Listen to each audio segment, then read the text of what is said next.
So here he says the one two-edged sword, and we saw previously that the two-edged sword refers to the picture of the word of God that can be both the Old and the New Testaments. It impacts both the teacher and the hearer. It could also be the one thing that deals with both the eternal and the temporal. So all these things together give us a picture of the word of God. And then the commendation that the Lord gives to this church is that they are living in a challenging culture. Jesus tells them that they are living in a difficult place. It is the throne of Satan and a dwelling of Satan. And so basically what the Lord is saying is, yes, I know that you are in a very difficult place. In the midst of the difficult place, you have been faithful in these things. What are those? Verse 13 we saw, they held his name, right? They did not deny the faith, but also Antipas, the witness there, he was killed because he refused to bow down to idols. So the Lord Jesus Christ is commending this church. He's complimenting this church. He's praising this church, saying, yes, I am going to give you this commendation because you have held fast to my name. That means they did not say, we don't know who Jesus is, like Peter did when he denied Christ. They held fast to his name. They did not deny the faith. Whatever they had learned, they were holding fast to it, but also were willing to suffer and die for the sake of Christ. But yet the Lord says, now the concern, what is that? I have a few things against you. It's not one thing. He says, there's a few things that I need to be concerned about you.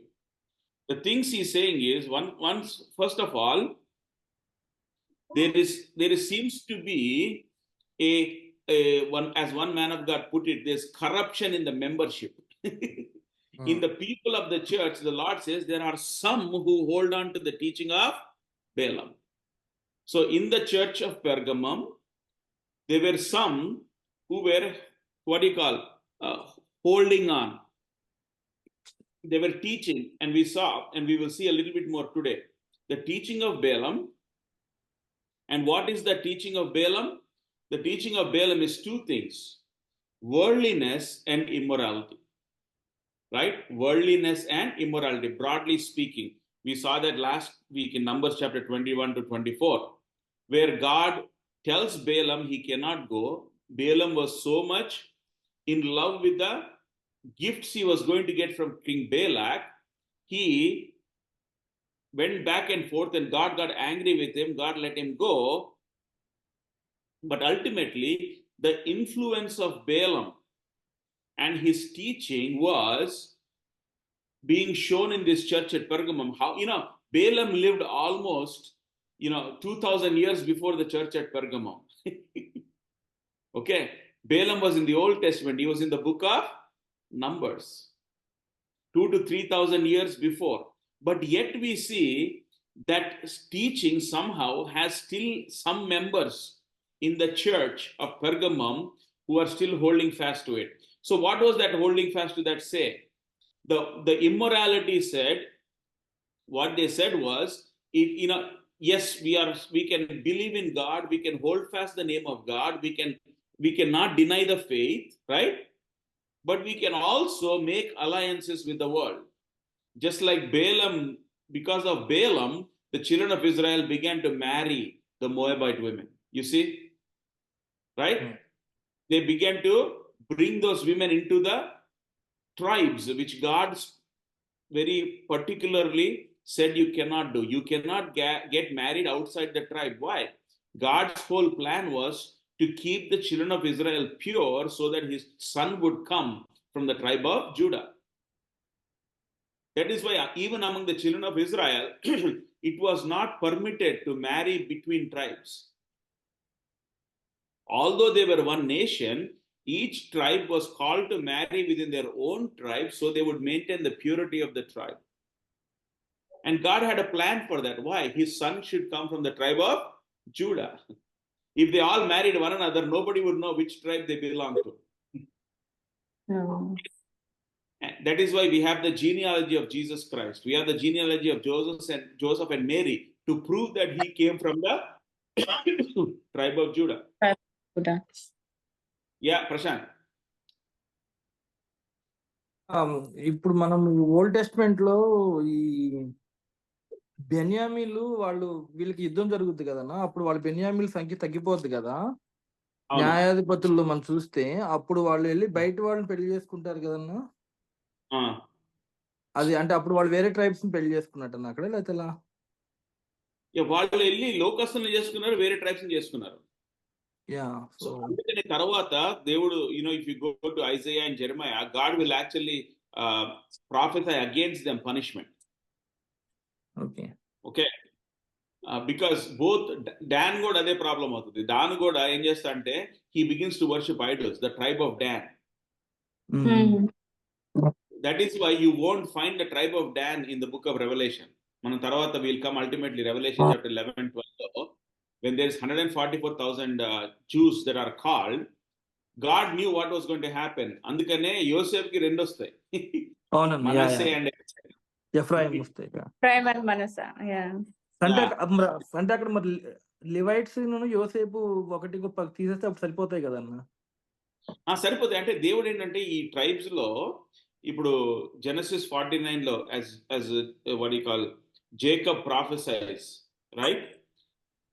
God was allowing these tribes to grow, but some tribes ఎప్పుడైతే వారు దేవుని వాక్యానికి విరోధంగా చేశారో ఆ శిక్షను వారిని అనుభవించినట్టు చూస్తాం మనం పాత నిబంధనలో. And God wanted to give us all those, to say how those that were pure were blessed, how that disobeyed God were cursed. అందుకని Deuteronomy chapter 28, 29, 30 లో the blessings on Mount Ebal and the Gerizim and curses.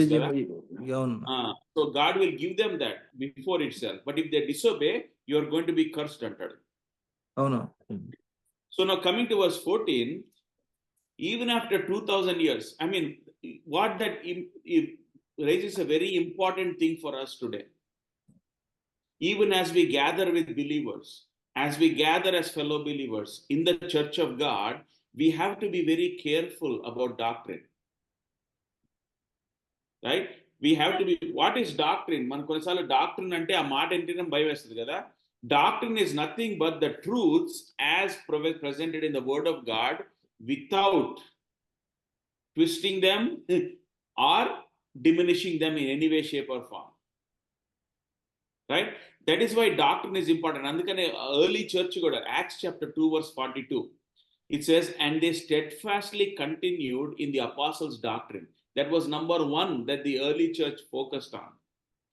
Because whatever doctrine we believe is what shows up in the way we live. Okay? The doctrine we believe ultimately shows up in the way we live.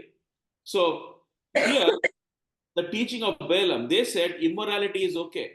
So what happened is there may be some people who are really truly saved, but because this wrong teaching is in the church, they can be influenced by it, and because of which God's name is being blasphemed. Right? We can easily identify immorality kada. If somebody is living an immoral life, it is very easy for us to hopefully identify them and also deal with it. But the second thing about Balaam is not only immorality but worldliness. It is worldliness. What Jesus is telling this church is, you hold to the teaching of Balaam.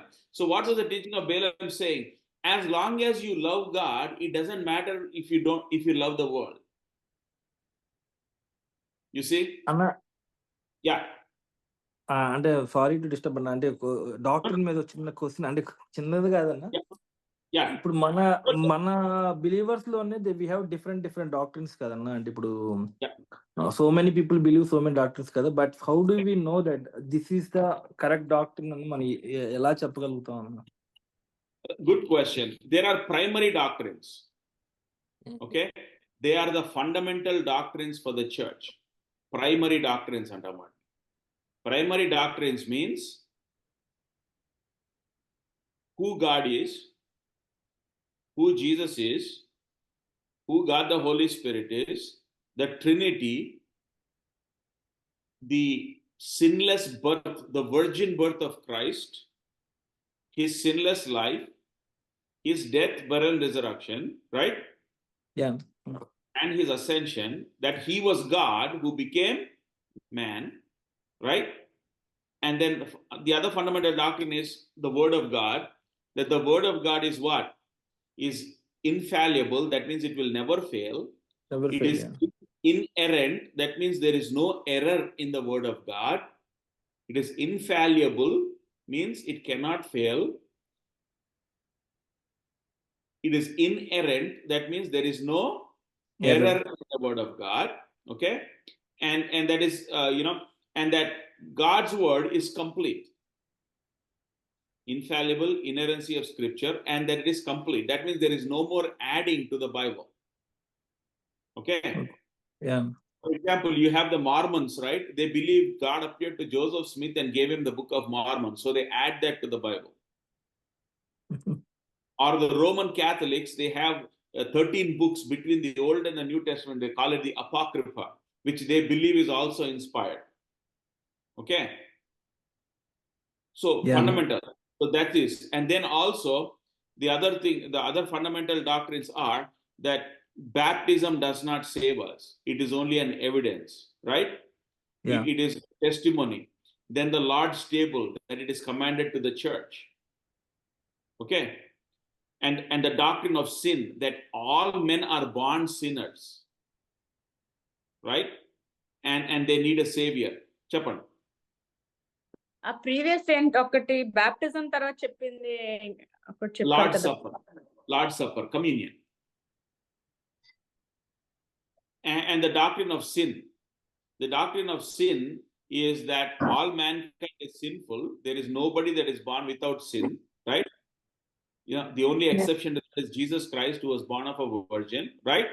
And so then the doctrine of sin, the doctrine of the word of God, the doctrine about salvation, that salvation is only by grace through faith in Jesus Christ. So all these are fundamental doctrines. So if somebody comes to us and says, I don't believe Jesus was truly God, okay, Yeah. then we have a problem. I don't believe the Bible has no error. Then we have a problem, because it is a fundamental doctrine, the foundation of the Christian faith. Okay. Then there are secondary doctrines. అన్న ఇంకొక question అన్న, ఇక్కడ ఒక చిన్న question అన్న. ఇప్పుడు Jesus God కాదంటే problem ఉంది, లేకపోతే బైబిల్ ఇస్ నాట్ కంప్లీట్ అంటే we have problem. But some people say that God has నాకు ప్రాఫెసీ ఇచ్చారు నాకు అని కొంతమంది చెప్తారు, లేకపోతే గాడ్ నాతో ఇలా చెప్పాడు అన్నప్పుడు, సో దాన్ని కూడా మనం ఎలా చూడాలన్నా? Yeah, absolutely. That's అక్కడికే వస్తున్నా. The secondary doctrines. Okay. The secondary doctrines are the expression of certain things in the scripture. For example, one of the secondary doctrine, what we can call is eschatology. Eschatology ante study of last times, what we are studying in the book of Revelation. Okay. There are people, based on how they approach the book of Revelation, ఏమంటారంటే rapture ముందు కాదు, అది starting లో చూసాం కదా, it happens in the middle of the tribulation, or it happens at the end of the tribulation. So there is disagreement, right, based on their understanding of that. That is a secondary doctrine. Okay. That is not essential to what they believe about the second coming. Not that if somebody says there is no second coming, then that's a problem. Yeah. But if people say, I think it will come in the middle of the tribulation or at the end of the tribulation, that is okay. That is a secondary doctrine, right? There may be some good believers, sincere ones, that have still either reading it wrong or misunderstanding that, and that's okay. Okay. Similarly, in the secondary doctrines, we have this other thing about gifts, spiritual gifts. So all the gifts that, for example, apostles, prophets, and nagada. So turn to Ephesians chapter 2.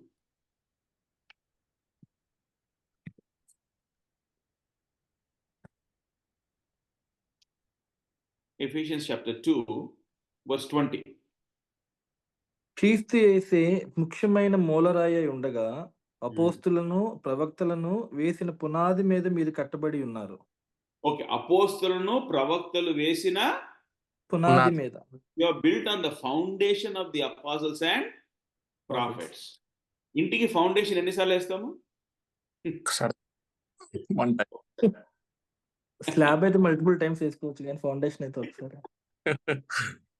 ఇక్కడ సంఘాన్ని గురించి మాట్లాడుతున్నాడు. The foundation, Christ is the corner stone, the foundation of the apostles and prophets. అంటే దాని అర్థం ఏంటి? ఒక్కసారి ఆ ఫౌండేషన్ లే అయిన తర్వాత క్రైస్ట్ ఇస్ బిల్డింగ్. అందుకనే దాని తర్వాత అంటాడు చూడు, ఎఫిషియన్స్ చాప్టర్ 2లోనే you are being built up అంటాడు. వర్స్ 21. ప్రతి కట్టడమును ఆయనలో చక్కగా అమర్చబడి ప్రభువునందు పరిశుద్ధమైన దేవాలయము అగుటకు వృద్ధి పొందుచున్నది. It is growing into a holy temple to the Lord. Okay, so scripturally speaking, when you come to these secondary doctrines, there are some who believe, some very good believers who believe that some of those gifts that God gave the early church are still applicable today. Okay, it was not true for almost 1900 years. This only started in the last 100 years. Okay, because previously up to almost 1910, 1920, the church never had prophets. After the New Testament was written and closed, after Revelation was completed, there were not many people that claimed to be prophets that came, because the early church recognized God gave and completed the scripture. There is no more scripture to add, because anything that God says is what? It is the word of God, right? Word of God means it is Bible, scripture. So if God says don't add, don't take away, and somebody comes and says God told me this and it is not in the Bible, that means either God is lying or that person is lying. What is your guess? అంటే నేను చూసింది ఎలాగంటే అన్న, కొంతమంది ఈ scripture ని చూసుకునే, so ఈ వాక్యాన్ని బట్టి దేవుడు ఈ దేశం మీదకి ఈ సంవత్సరం ఇలా జరగబోతుంది, లేకపోతే something is going to happen in your life, అది వాళ్ళ ఇంటర్ప్రిటేషన్ అయి ఉండొచ్చు. కానీ there is no more new prophecy other than what God has already revealed. So their application and interpretation may be wrong. Okay, so we have to be careful. ఎందుకంటే కొంతమంది ఇప్పుడు మా దగ్గరికి ఒక ఆయన వచ్చి ఇట్లా దేవుడు నాకు కళ ఇచ్చాడు, ఇట్లా అయింది అట్లా అయింది అన్నారు. ఓకే, సో ఎంత మటుకు నెరవేరిందంటే 50% అంట. Can God B 50% right? No, he cannot. So we have to be careful in that when we talk. That is why I said it's secondary doctrine. Ante there are some people that claim to have that gift, but scripturally I don't know anything outside what scripture says. Scripture says very clearly what? Apostles and prophets are what for the church? They are the foundation. 1 Corinthians chapter 13. Before going ఇప్పుడు అంటే బైబిల్లో రాసి లేదు కాబట్టి I mean what ever God has given that is the final and ultimate అనుకున్నాం కదా. So ఇప్పుడు మనం గుండా వెళ్తున్నాం, సమ్ సిచ్యువేషన్స్ గుండా వెళ్తున్నాం. సో దేవుడు లైక్ వాక్యం ద్వారా ఆర్ఎల్స్ సమ్ ఫ్రెండ్స్ ద్వారా లైక్ దేవుడు మాట్లాడుతూ ఉంటాడు అంటారు కదా. సో సజెషన్స్ కావచ్చు, గైడెన్స్ కావచ్చు, సో అవి దేవుడి నుంచి వచ్చినవి అని, అంటే ఆ సిచ్యువేషన్ ఆ పరిస్థితి గుండా వెళ్తున్నప్పుడు బయటపడడానికి some of those prayer points కావచ్చు, ఆర్ఎల్స్ వాళ్ళు ఇచ్చిన గైడెన్స్ కావచ్చు, దేవుడు వాళ్ళ ద్వారా ఆ జ్ఞానం ఇచ్చాడు, లేకపోతే ఆ నడిపించాడు. సో దట్ వి ఫాలో ఉన్నప్పుడు అది సంథింగ్ అడిషనలే కదా, అంటే బైబిల్లో అవన్నీ ఉండవు కదా. అంటే వాళ్ళు వచ్చి అడ్వైస్ ఇచ్చినప్పుడు దేవుడు ఇట్లా చేయమంటున్నాడు అని చెప్పితే they have to go back to scripture and say ఇగో బైబిల్లో ఇట్లా ఉంది కాబట్టి మనం ది అప్లికేషన్ మేబీ. ఇప్పుడు చూడండి, ఇప్పుడు if suppose you're going through a difficult time, right? And God's word has so many verses to comfort us as we go through difficult time. So somebody who's a believer can come and says, I sincerely believe that God is going to see you through that. I sincerely believe God is going to hold your hand, because in his word he said he will do that. They are just taking the word of God and applying it to your situation. You see, that is different. God will use our friends. God will use godly people in our lives to encourage us in our walk with the Lord. Okay? That is different from the word of God. అన్న, can I ask this question in different way అన్న? ఇది చాలా సార్లు మనము what is God's will in our life అని మనం కొన్ని situation, అయితే ఇప్పుడు పిల్లల ఎడ్యుకేషన్ విషయంలో కానీ, లేకపోతే if you want to move to some other place అని కానీ, లేకపోతే if I want to buy house whether it's God will or not అని కానీ, అప్పుడు మనము ప్రేయర్ చేసుకుంటా ఉంటాం కన్నా. That how do we know that which is God's will అనేది? అంటే ఇప్పుడు మనకి ఎప్పుడు తెలుస్తుంది అన్న గాడ్స్ విల్ ఎలా అనేది ఆ సిచ్యువేషన్ లో? యా, అప్పుడు ఏంటంటే మనము two things. One, we have to first come to the Lord with an open heart, willing to do whatever the Lord says. చాలా సార్లు మనం ప్రభు దగ్గరికి ఏంటంటే మనం ఆల్రెడీ డెసిషన్ తీసుకొని ఉంటాం. We want him to endorse our decision because we've already made our decision. కదా, మనం ఎట్లుంటదంటే, ప్రభు నాకు కార్ కావాలి, నీ చిత్తం ఏ కార్ మోడల్ కొనుక్కోవాలో చెప్పమను. ప్రభు నాకు ఈ కార్ ఆల్రెడీ డిసైడ్ అయిపోయింది, నేను రీసెర్చ్ చేసేసాను, ఈ కలర్ ఏంటి ఇవన్నీ. సో ఏంటి ప్రభు ఇక్కడ సంతకం పెట్టు, అంతే కదా. సారీ, కుక్కర్ వస్తుంది. కానీ మనం ఏమంటే నిజంగా దేవుని చిత్తం కనుక్కోవాలంటే ప్రతి చిన్నదానికి దేవుని దగ్గరికి వెళ్ళాలి. అప్పుడు ఏం చేయాలంటే మన ప్రభు దగ్గరికి వెళ్ళినప్పుడు first of all he knows our heart, whether we're truly seeking him or not. Two, we go to దేవుని వాక్యం ద్వారా ప్రభు స్పష్టంగా మాట్లాడతాడు. ప్రశాంత్, ఈ క్వశ్చన్ ఆన్సర్ చేయడానికి ఏంటి ప్రభు దగ్గరికి వెళ్ళి, యూనో ప్రభువా ఇది నా మనసులో ఇది ఉంది కదా, ఈ రోజు నీ వాక్యం ద్వారా నాకు కొద్దిగా గైడెన్స్ ఇవ్వు, నీ వాక్యం ద్వారా నాతో మాట్లాడు. అర్థమైందా? వెళ్తే ప్రభు అనుకోని విధంలో మన డైలీ పోర్షన్ లో something God will speak to us through the scripture to give us either assurance or say wait. Okay, అర్థమైందా? సో అష్యూరెన్స్ ఇస్తాడు. ఏమని? ఇప్పుడు ఫర్ ఎగ్జాంపుల్ కీర్తన చదువుతున్నాం అనుకో, ప్రభు నాకు ఇది చేయాలి, ఇది చేద్దాం అనుకుంటాను, లేకపోతే ఇక్కడికి వెళ్దాం అనుకుంటాను, నేను ఏంటిది చేద్దామంటే దినభాగంలో ప్రభు ఏదో ఒకటి మాట్లాడతాడు. ఎందుకంటే నేను మాట్లాడకుండా నిజంగా మన హృదయ ఆలోచన, మన ఆకాంక్ష ఎలా ఉంటే. Okay, but then we can also ask the Lord, Lord this is where I want to do, this where I'm going. So if it is not according to నీ చిత్తం కాకపోతే నన్ను ఆపేసేయి, పరిస్థితులు తారుమార్చేయి. అనేక విధాలుగా మనం ప్రభు దగ్గరికి వెళ్ళొచ్చు ఆయన చిత్తాన్ని కనుక్కోవడానికి. ఓకే, కాబట్టి పాత నిబంధనలో కూడా ప్రవక్తలు ఎప్పుడైనా వాళ్ళు ఏమంటారు, దస్ సేస్ ద లార్డ్, యెహోవా ఇలాగూ పలికెను, సెలవిస్తున్నాడు కదా, thus says the Lord. So they were speaking for that was prophecy was. This is what God is saying. దేవుని నోటి మాటలు తీసుకొచ్చి మనుషులకు అందజేయటం ప్రవచనం. కాబట్టి 1 Corinthians 13 లో కూడా చూస్తే ఒకసారి చూడండి, అది 1 Corinthians chapter 13 verse 8. ప్రేమ శాశ్వత కాలముండును, ప్రవచములైనను నిరర్ధకములగును, భాషలైనను నిలిచిపోవును, జ్ఞానమైనను నిరర్ధకమగును. మనం కొంత మట్టుకు love never fails. If there are gifts of prophecy, they will be pass away.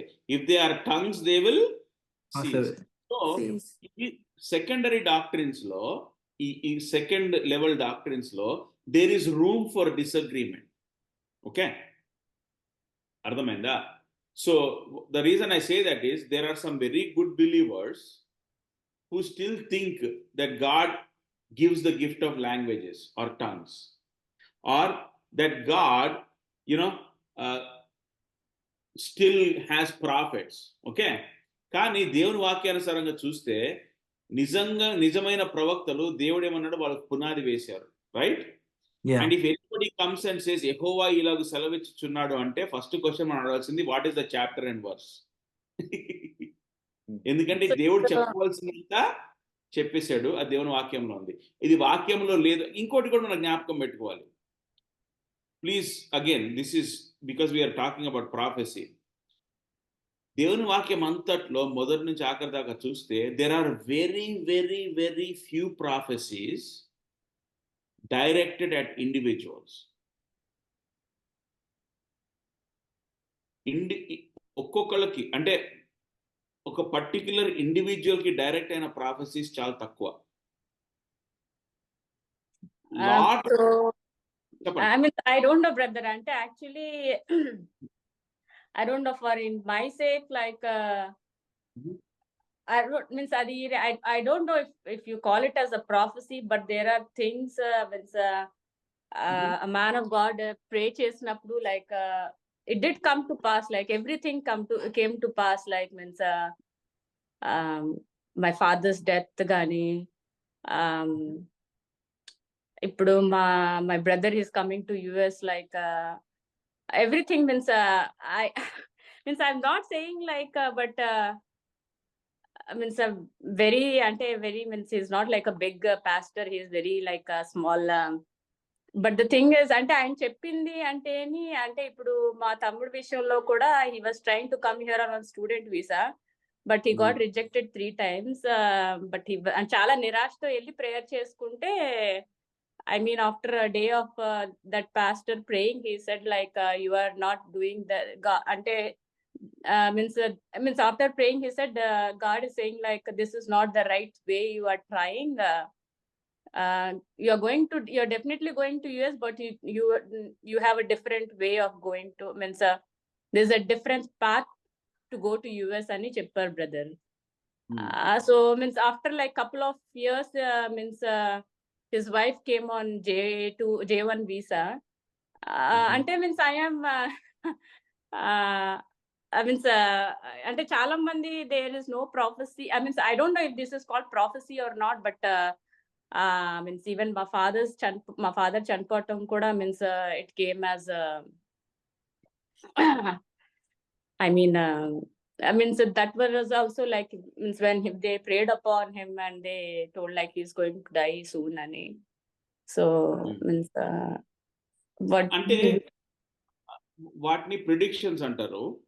It's not prediction, actually 100% sure ga vachindi. Every means even it's actually cheppalante it was like a test, means it's for me it's a testimony after testimony, like from I saw my brother 10th my ante nen testimony cheppaledu gaani ma first time means when he prayed ante ma peddamudu oka exam eggottesadu 10th grade lo.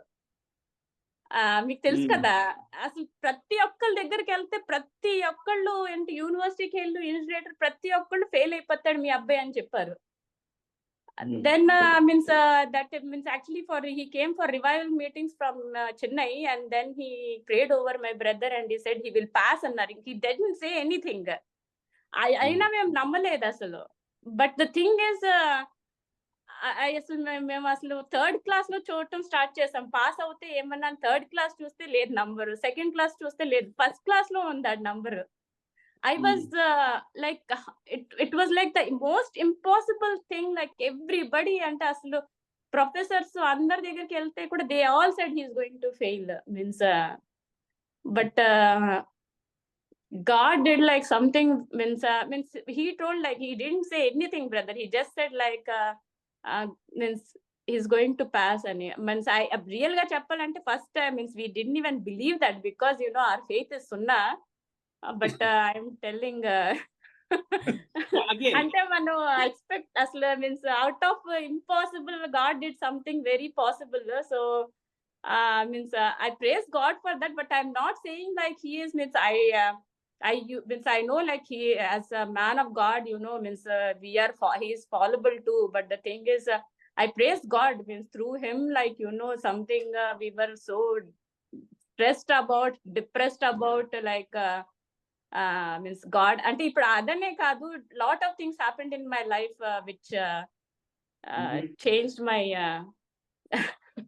so I don't know means no again that's why I said these are secondary doctrines. There are people, good believers, that still believe, you know, the only thing is we have to go where in the scripture can that be supported. So we have to go back to the Bible. If the Bible is the word of God, can I support that through the word of God? That's my question. My question is not, because what happens is we have to be, one of the things I have to be careful, and we have to be careful in general, is taking our experience and putting it on the word of God. Right? But yeah, means I am saying, means I'm not like praising him, but I am I know. saying like God Understand. did the most impossible. The people who said like it was impossible, but God did it. Like he said, means the word he said, like means what I say, like when God says, దానికి అసలు వెనక తిరిగి చూడడానికి కూడా లేకుండా means I felt like, means when God spoke. Absolutely. Again, I'm not questioning any of that. All I'm saying is I have to take that and test it against what does the Bible say. Does the Okay. Bible say anything about it?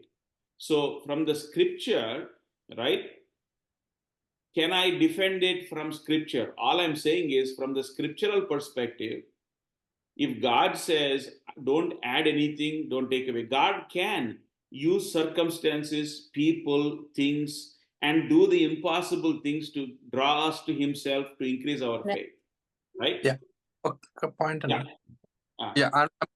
Same ఇట్లా అర్థం చేసుకోవచ్చా అంటే sister చెప్పింది for suppose Yeah. ఇందాక Prashanth brother కూడా అడిగారు కదా so we're in the place for suppose sister brother వాళ్ళు పాస్ ఫెయిల్ అవ్వడం కోసం కావచ్చు హౌస్ విషయంలో కావచ్చు so pass or fail or house తీసుకోవాలి లేదు దేవుని వీళ్ళు చెప్పడానికి ఎస్ ఆర్ గో అనేది సేమ్ ఎగ్జాక్ట్ గా బైబిల్లో ఉండదు if we go I mean God will talk in different way so వేరే వ్యక్తిని వాడుకుని దేవుడు అంటే ఆ డిసిషన్ ఏం తీసుకోవాలి ఇప్పుడు మనకు కొన్ని డిసిషన్స్ ఉంటాయి క్రిటికల్ డిసిషన్స్ మనం తీసుకోలేం మన ఓన్ గా సో ప్రేయర్ చేస్తా ఉంటాం ప్రభా దాని విషయంలో నాకు ఏదైనా బయలుపరచు లెట్ మీ నో వెదర్ ఈ సిటీని వదిలి వెళ్ళడం రైటా రాంగా అని అన్నప్పుడు some other profits or something దేవుడు వాడుకొని వాళ్ళ త్రూ మాట్లాడడం అంటే సేమ్ ఇప్పుడు నాకు ఇక్కడ నుంచి చాలా నుంచి వేరే వెళ్ళాలంటే సేమ్ యాస్టీస్ గా ఉండదు కదన్న బైబిల్లో లైక్ అది ప్రాఫెసీ కాదు, అది God them giving godly advice depending on what they know. Yeah. Right? Depending on how God leads them to give the advice. See, that is why I just made the point. Throughout scripture, very rarely did God give prophecies about individuals. Most of the prophecies in the scripture are about nations and God's promises to them. Whenever God wanted to deal with an individual, God directly spoke to them. దేవుడు అబ్రహాముతో మాట్లాడాడు, దేవుడు నోవహుతో మాట్లాడాడు, దావీదుతో మాట్లాడాడు. So God very rarely, ఎప్పుడైతే దావీదు పాపం చేశాడో ప్రవక్తను పంపించాడు. God did not speak. అవును ప్రశాంత్ అన్న అంటే ఇంకొకటి ఏంటంటే కొన్నిసార్లు కొంతమంది దర్శనాలు చెప్తారు కదన్న, మనం ప్రార్థన అవసరం చెప్పినప్పుడు వాళ్ళు ప్రార్థన చేసినప్పుడు మాకు ఇలా కనపడింది, you can do these or లేకపోతే కొంతకాలం వెయిట్ చేయమ్మా అని చెప్తారు కదన్నా. దాన్ని ఎలా బిలీవ్ చేయాలి? రెండోది మన యోబు 33:14-16 ఉంటది కదన్న, దేవుడు ఒక మారే పలుకున 2 మార్లు పలుకును, అయితే మనుషులు అది కనిపెట్టరు. మంచం మీద కునుకు సమయంలో గాఢ నిద్ర కలుగునప్పుడు, కలలో రాత్రి కలుగు స్వప్నంలో నరులు గర్విష్ఠులు కాకుండా చేయనట్లు, తాము తలచిన కార్యం వారు మానుకొని చేయనట్లు, గోతికి పోకుండా వారిని కాపాడునట్లు, కత్తి వల్ల నశింపకుండా వారి ప్రాణం తప్పించినట్లు ఆయన వారి చెవులను తెరవజేయను, వారి కొరకు ఉపదేశం సిద్ధపరచును అని ఉంది కదన్నా. సో కొంతమంది దీన్ని తీసుకుని దర్శనాల్లో కూడా దేవుడు మాట్లాడతాడు, మనం పడుకున్నప్పుడు కూడా దేవుడు చూపిస్తాడు దర్శనము అంటే, కలకి దర్శనానికి రెండింటికి డిఫరెన్స్ ఉంటుంది కదన్నా. సో అండ్ దీన్ని కూడా కోట్ చేస్తారు కదా, then how we need to see that అంటే, because I know that the primary doctrine is we truly believe in that. In the secondary doctrine లో ఈ బిలీఫ్ లో కొంతమంది దీన్ని కూడా బిలీవ్ చేస్తారు కదా, then how we need to see that అనేది. I mean, again, I think, see, problem is, okay, నా అంత మట్టుకు నేను, again, that's why I said that's a secondary doctrine. నా అంత మట్టుకు నేనేమంటే, first Job 33 was Eliphaz. Yeah, it's Eliphaz, but still the Bible. But still, everything in the scriptures are breathed by the God. Yeah, it's the word of God. And I'm just saying, we have to take it in context. Eliphaz is trying to tell Job that he did something wrong. One. Secondly, the issue with people that say they have a vision or a dream, the one thing the way I evaluate it is not provable. Secondly, it is not repeatable. Right? So ఇప్పుడు ఎవరన్నా నాకు ఒక కళ వచ్చింది అన్నారు అనుకోండి, how do I know that was right? అంటే వాళ్ళు అబద్ధం చెప్తున్నారని కాదు, the content or what they were communicating or what was communicated to them, all I don't know, and I have no place in scripture where to validate that. Okay, so నేను అనేది ఏమంటే, ఇంకోటి దేవుని వాక్యంలో దేవుడు కళ్ళు ఎవరెవరికి ఇచ్చాడు? డానియేల్, అబ్రహాం, యోసేపు, దానియేలుకి ఇచ్చాడు, అబ్రహాంకి ఇచ్చాడు. ఇచ్చాడు, అబిమెలెక్కి ఇచ్చాడు, ఫరోకి ఇచ్చాడు, నెబుకద్నెజర్కి కూడా ఇచ్చాడు. అవును, yeah. Yeah, there are a lot of people in the Old Testament. Yeah, yeah. So having a dream is not confirmation of anything. Yeah. Okay, so based on all that, I go, if somebody says I have a dream or this one, I go, okay, so how does it comport with Yeah, yeah. because it is no guarantee. ఇప్పుడు ఫరోకి ఇచ్చాడు, నెబుకద్నెజర్కి ఇచ్చాడు, వాళ్ళు ఎవరు కూడా విశ్వాసులు కాదు. దేవుని you know అక్కడ ఫరో ఇప్పుడు చూస్తాం కదా, రేపు గుడ్ ఫ్రైడే పిలాతు భార్య కూడా వచ్చింది. Yeah, yeah. అన్న అప్పుడు దానియేలుని ఆ స్వప్నం అర్థం చెప్పడానికి పిలుస్తారు కదన్నా, అప్పుడు అవును. అందరి దగ్గర ధర్మశాస్త్రం లేదు కాబట్టి అది చదివిన కొంతమందికి ఆ జ్ఞానం ఉంది కాబట్టి అట్లా అడిగి చెప్పుకునే వాళ్ళన్న. లేదమ్మా, అంటే ఆ టైంలో దేవుడు దానియేలుని అక్కడ పెట్టి అది ఆ విజన్ ఎందుకు ఇచ్చాడంటే, రాజుకు he wanted Daniel ultimately to gain favor in the eyes of the king. అర్థమైందా? దానియేలు నిజంగా దేవుని యొక్క సేవకుడు అని రుజువు చేయడానికి, అందుకని దానియేలు తన ఫ్రెండ్స్ ఏం చేస్తారు, వెళ్ళి ప్రార్థనలు గడుపుతారు. ప్రభువా, దీని భావం మాకు చెప్పమని ప్రార్థనలు గడుపుతారు కదా. మరి 7 అవి ఎందునా అదే కరువు వచ్చేటప్పుడు 7 సంవత్సరాలు అవి చెప్తారు కదన్నా, మరి దాన్ని అలాగే ఎట్లా తను ఇంటర్ప్రిట్ చేశారన్నా? అదే, అందుకని దానియేలు దేవుని దగ్గరికి వెళ్ళి దేవుని అడుగుతాడు కదా, ప్రభువా నువ్వు ఇచ్చావు, దాని అర్థం ఏంటి, భావం నాకు చూపెట్టమని. అది దేవుడు ఆ టైంలో వారికి వాక్యం లేదు కదా. అదే సో అప్పుడు చిక్కిపోయిన ఆ 7 కౌస్ ని 7 సంవత్సరాలుగా తను దేవుడిచ్చిన జ్ఞానంతో చెప్పారన్న.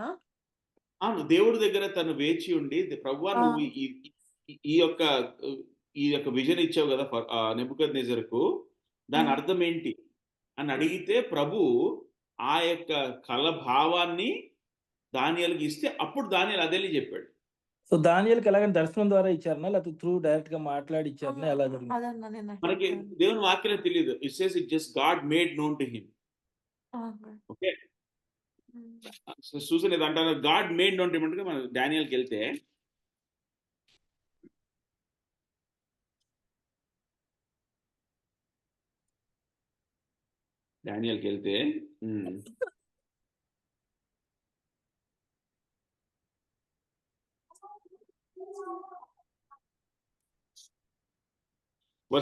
Chapter 2 verse 17 and 18.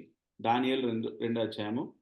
అప్పుడు దానియేలు తన ఇంటికి పోయి తన స్నేహితులైన హనన్యాకును మిషాయేలుకును అద్యారాకును సంగతి తెలియచేసి, తానును తన స్నేహితులను బబులోనులోని తక్కిన జ్ఞానులతో కూడా నశింపుకుండినట్లు ఆ కళ యొక్క మర్మ విషయంలో పరలోకమందున దేవుని వల్ల కటాక్షము పొందు నిమిత్తము ఆయనను వేడుకొనుడని వారిని హెచ్చరించెను.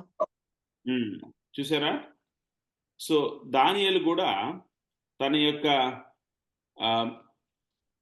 సొంత జ్ఞానాన్ని బట్టి చెప్తాడు. అంటే during the night the mystery was revealed to Daniel in a vision అని ఇచ్చారు కదా brother. Yeah during the night, ఇక verse 19.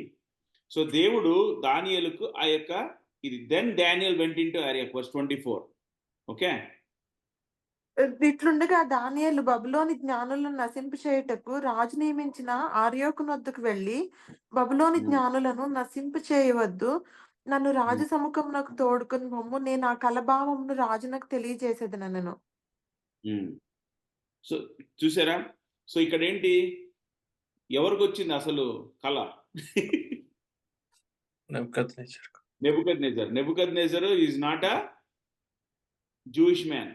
దేవుడు ఉమ్, దేవుడు తను రాజుల మీద రాజని ప్రభావం కలవాడని రుజువు చేసుకోవడానికి ఆయనకు ఉమ్, కలిచి భావము దానియేలు ద్వారా చెప్పించాడు. దానియేలు కూడా although Daniel was a man of God, although Daniel దానియేలు కూడా ప్రభు దగ్గరికి వెళ్ళి అడగవలసి వచ్చింది.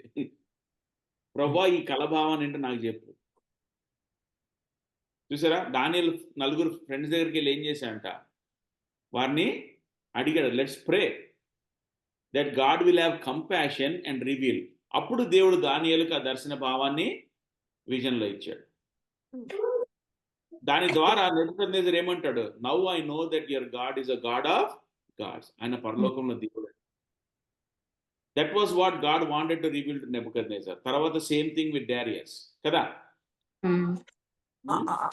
అన్న మరి పేతురు కూడా దర్శనం కలుగుద్ది కదన్న న్యూ టెస్టిమెంట్ లో, కొర్నేలి ఇంటికి వెళ్లే ముందు. అవును, దేవుడు ఎందుకంటే అప్పటికి, అందుకనే చూడు హెబ్రీయులకు రాసిన పత్రిక మొదటి అధ్యాయము, హెబ్రీయులకు రాసిన పత్రిక మొదటి అధ్యాయము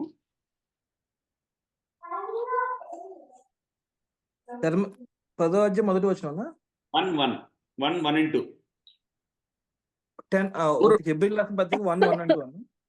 పూర్వకాలం ముందు నానా సమయంలో నానా విధములుగా ప్రవక్తల ద్వారా మన పితరులతో మాట్లాడిన దేవుడు ఈ దినములు కొంతమంది కుమారుని ద్వారా మనతో మాట్లాడెను. ఆయన ఆ కుమారుని సమస్తమునకు వారసునిగా నియమించెను. ఎవరితో మాట్లాడంటే ఆ దినాల్లో తన కుమారుని ద్వారా. అవును, పాత దినాల్లో ప్రభు నానా విధములుగా, నానా సమయంలో, in the profits in many portions and in many ways. దేవుడు ఇప్పుడు చూడండి, ఆదాం అవ్వలతో వచ్చి నడిచేవాడంట ఏదైనా తోటలో. హనోకు కూడా దేవునితో నడిచాను ఉంది కదా. ఆనోకు నడిచాడు, దేవుడు నోవతో మాట్లాడాడు, తర్వాత అబ్రాహాము దగ్గర తన ఇంటికి వెళ్ళాడు జెనసిస్ 18లో కదా. మోషేకు బర్నింగ్ బుష్ లో కనపడ్డాడు.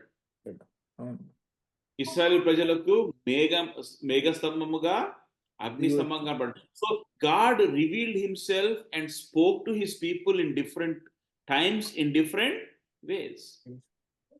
కానీ ఆఖరిలో ఏమంటాడు, now in these last days has spoken to us through his son. ఇప్పుడు ఇక్కడ మనం రెవల్యూషన్ చదువుతుంది కూడా, it's a vision that John got కదా, యోహాను భక్తులు చూసిన దర్శనమే. కానీ ఈ దర్శనం అయిన తర్వాత ఏమంటాడు, don't add or subtract to the words of this prophecy అంటాడు. అంటే అయిపోయింది, నేను చెప్పవలసిందంతా చెప్పేశాను. సో ఈ సెకండరీ డాక్ట్రిన్స్ లో there is room for disagreement. Okay, there can be people that believe strongly that one gift is still there, there can be others, but whatever we believe, it has to not, what do you call, there should not be any conflict with the primary doctrines. Okay. ఇప్పుడు నేను ప్రవక్త అన్నప్పుడు question ఏమంటే, are you adding to the word of God or taking away from it?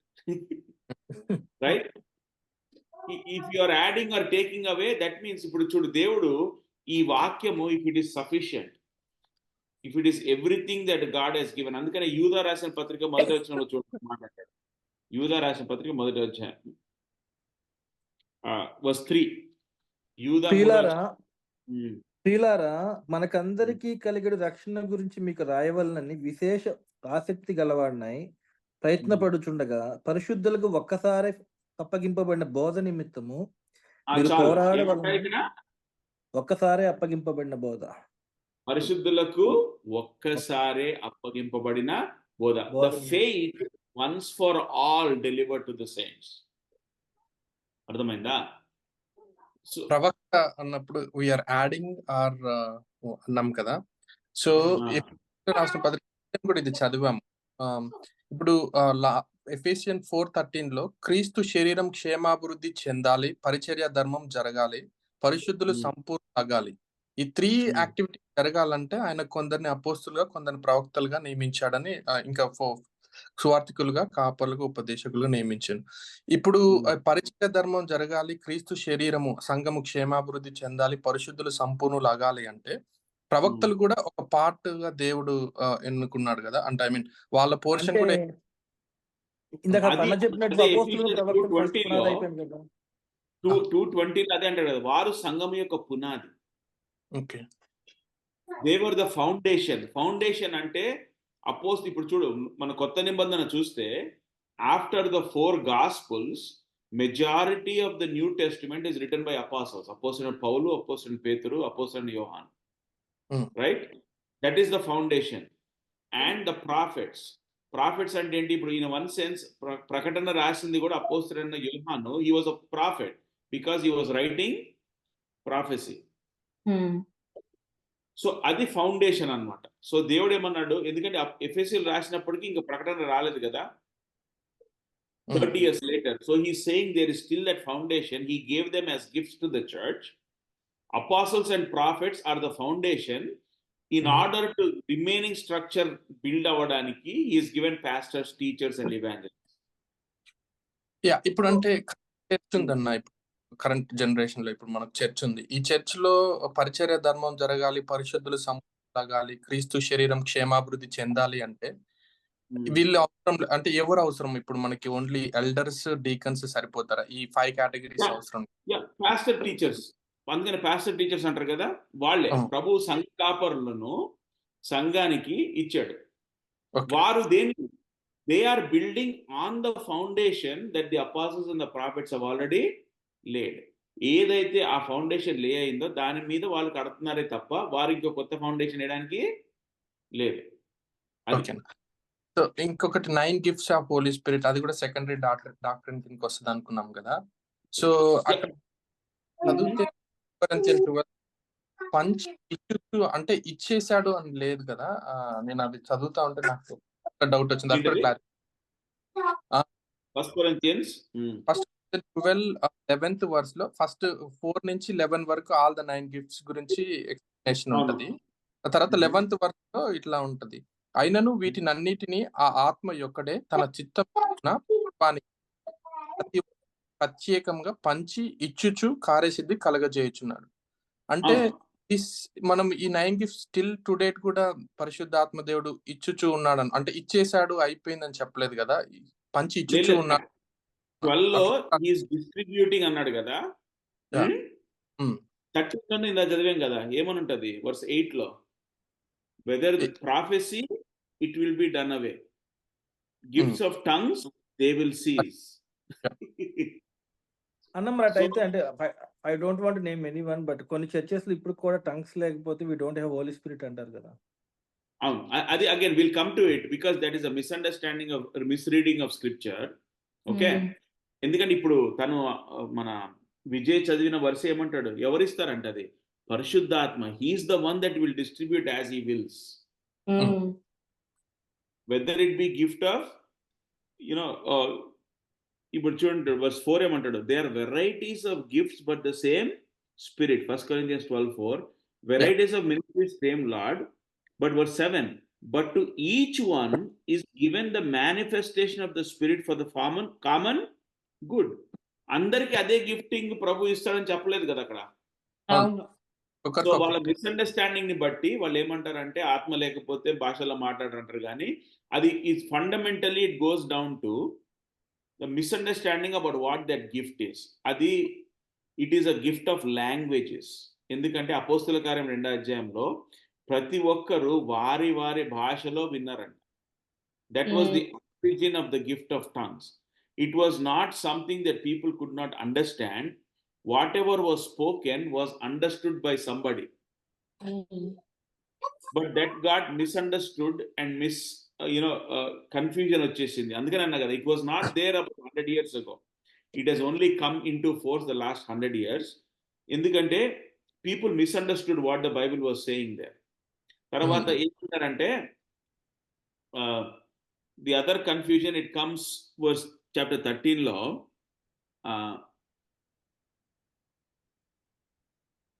Verse 13 లో, verse 13 chapter 1 and 2. మనుషుల భాషలతోనూ దేవదూతల భాషలతోనూ నేను మాట్లాడినను, ప్రేమ లేని వాడినైతే మ్రోగిడి కంచును గనగనలాడు తాళమునై ఉందును. ప్రవచించు కృపావరం కలిగి మర్మములనియు జ్ఞానమంతయు జరిగిన వాడనైనను, కొండలను పెకిలింపగల పరిపూర్ణ విశ్వాసం గలవాడైనను, ప్రేమ లేని వాడనైతే నేను వ్యర్థుడను. ఓకే, 1 మినిట్ అక్కడ ఆపాలి ఒకసారి. ఈ ఫస్ట్ వర్స్ తీసుకొని మనుషుల భాషలోనైనాను దేవదూతల భాష దేవదూతల భాష అది మిస్అండర్స్టాండ్ చేసుకొని దేవదూతలకి ఒక భాష ఉంది అని కొంతమంది మొదలైసేసి దాంతో పాటు ఆత్మలో మాట్లాడుతున్నాము దేవదూతల భాష. అది కాదు. అపోస్తలుడైన పౌలు ఇక్కడ రాసేది ఏమంటే, మనకి తను ఏం రాసిన ఎట్ట తెలుసు, వర్స్ 2లో చెప్తాడు. ఏమంటాడు? If I have the gift of prophecy అంటాడు కదా, ప్రవచించు కృపావరం కలిగి తర్వాత ఏంటంట, మర్మములన్నీయు జ్ఞానమంతయు ఎరిగిన వాడనైనను. ఒక్క నిమిషం, మర్మములన్నీయు జ్ఞానమంతయు ఎరిగిన వాళ్ళు ఎవరు ఉంటారండి?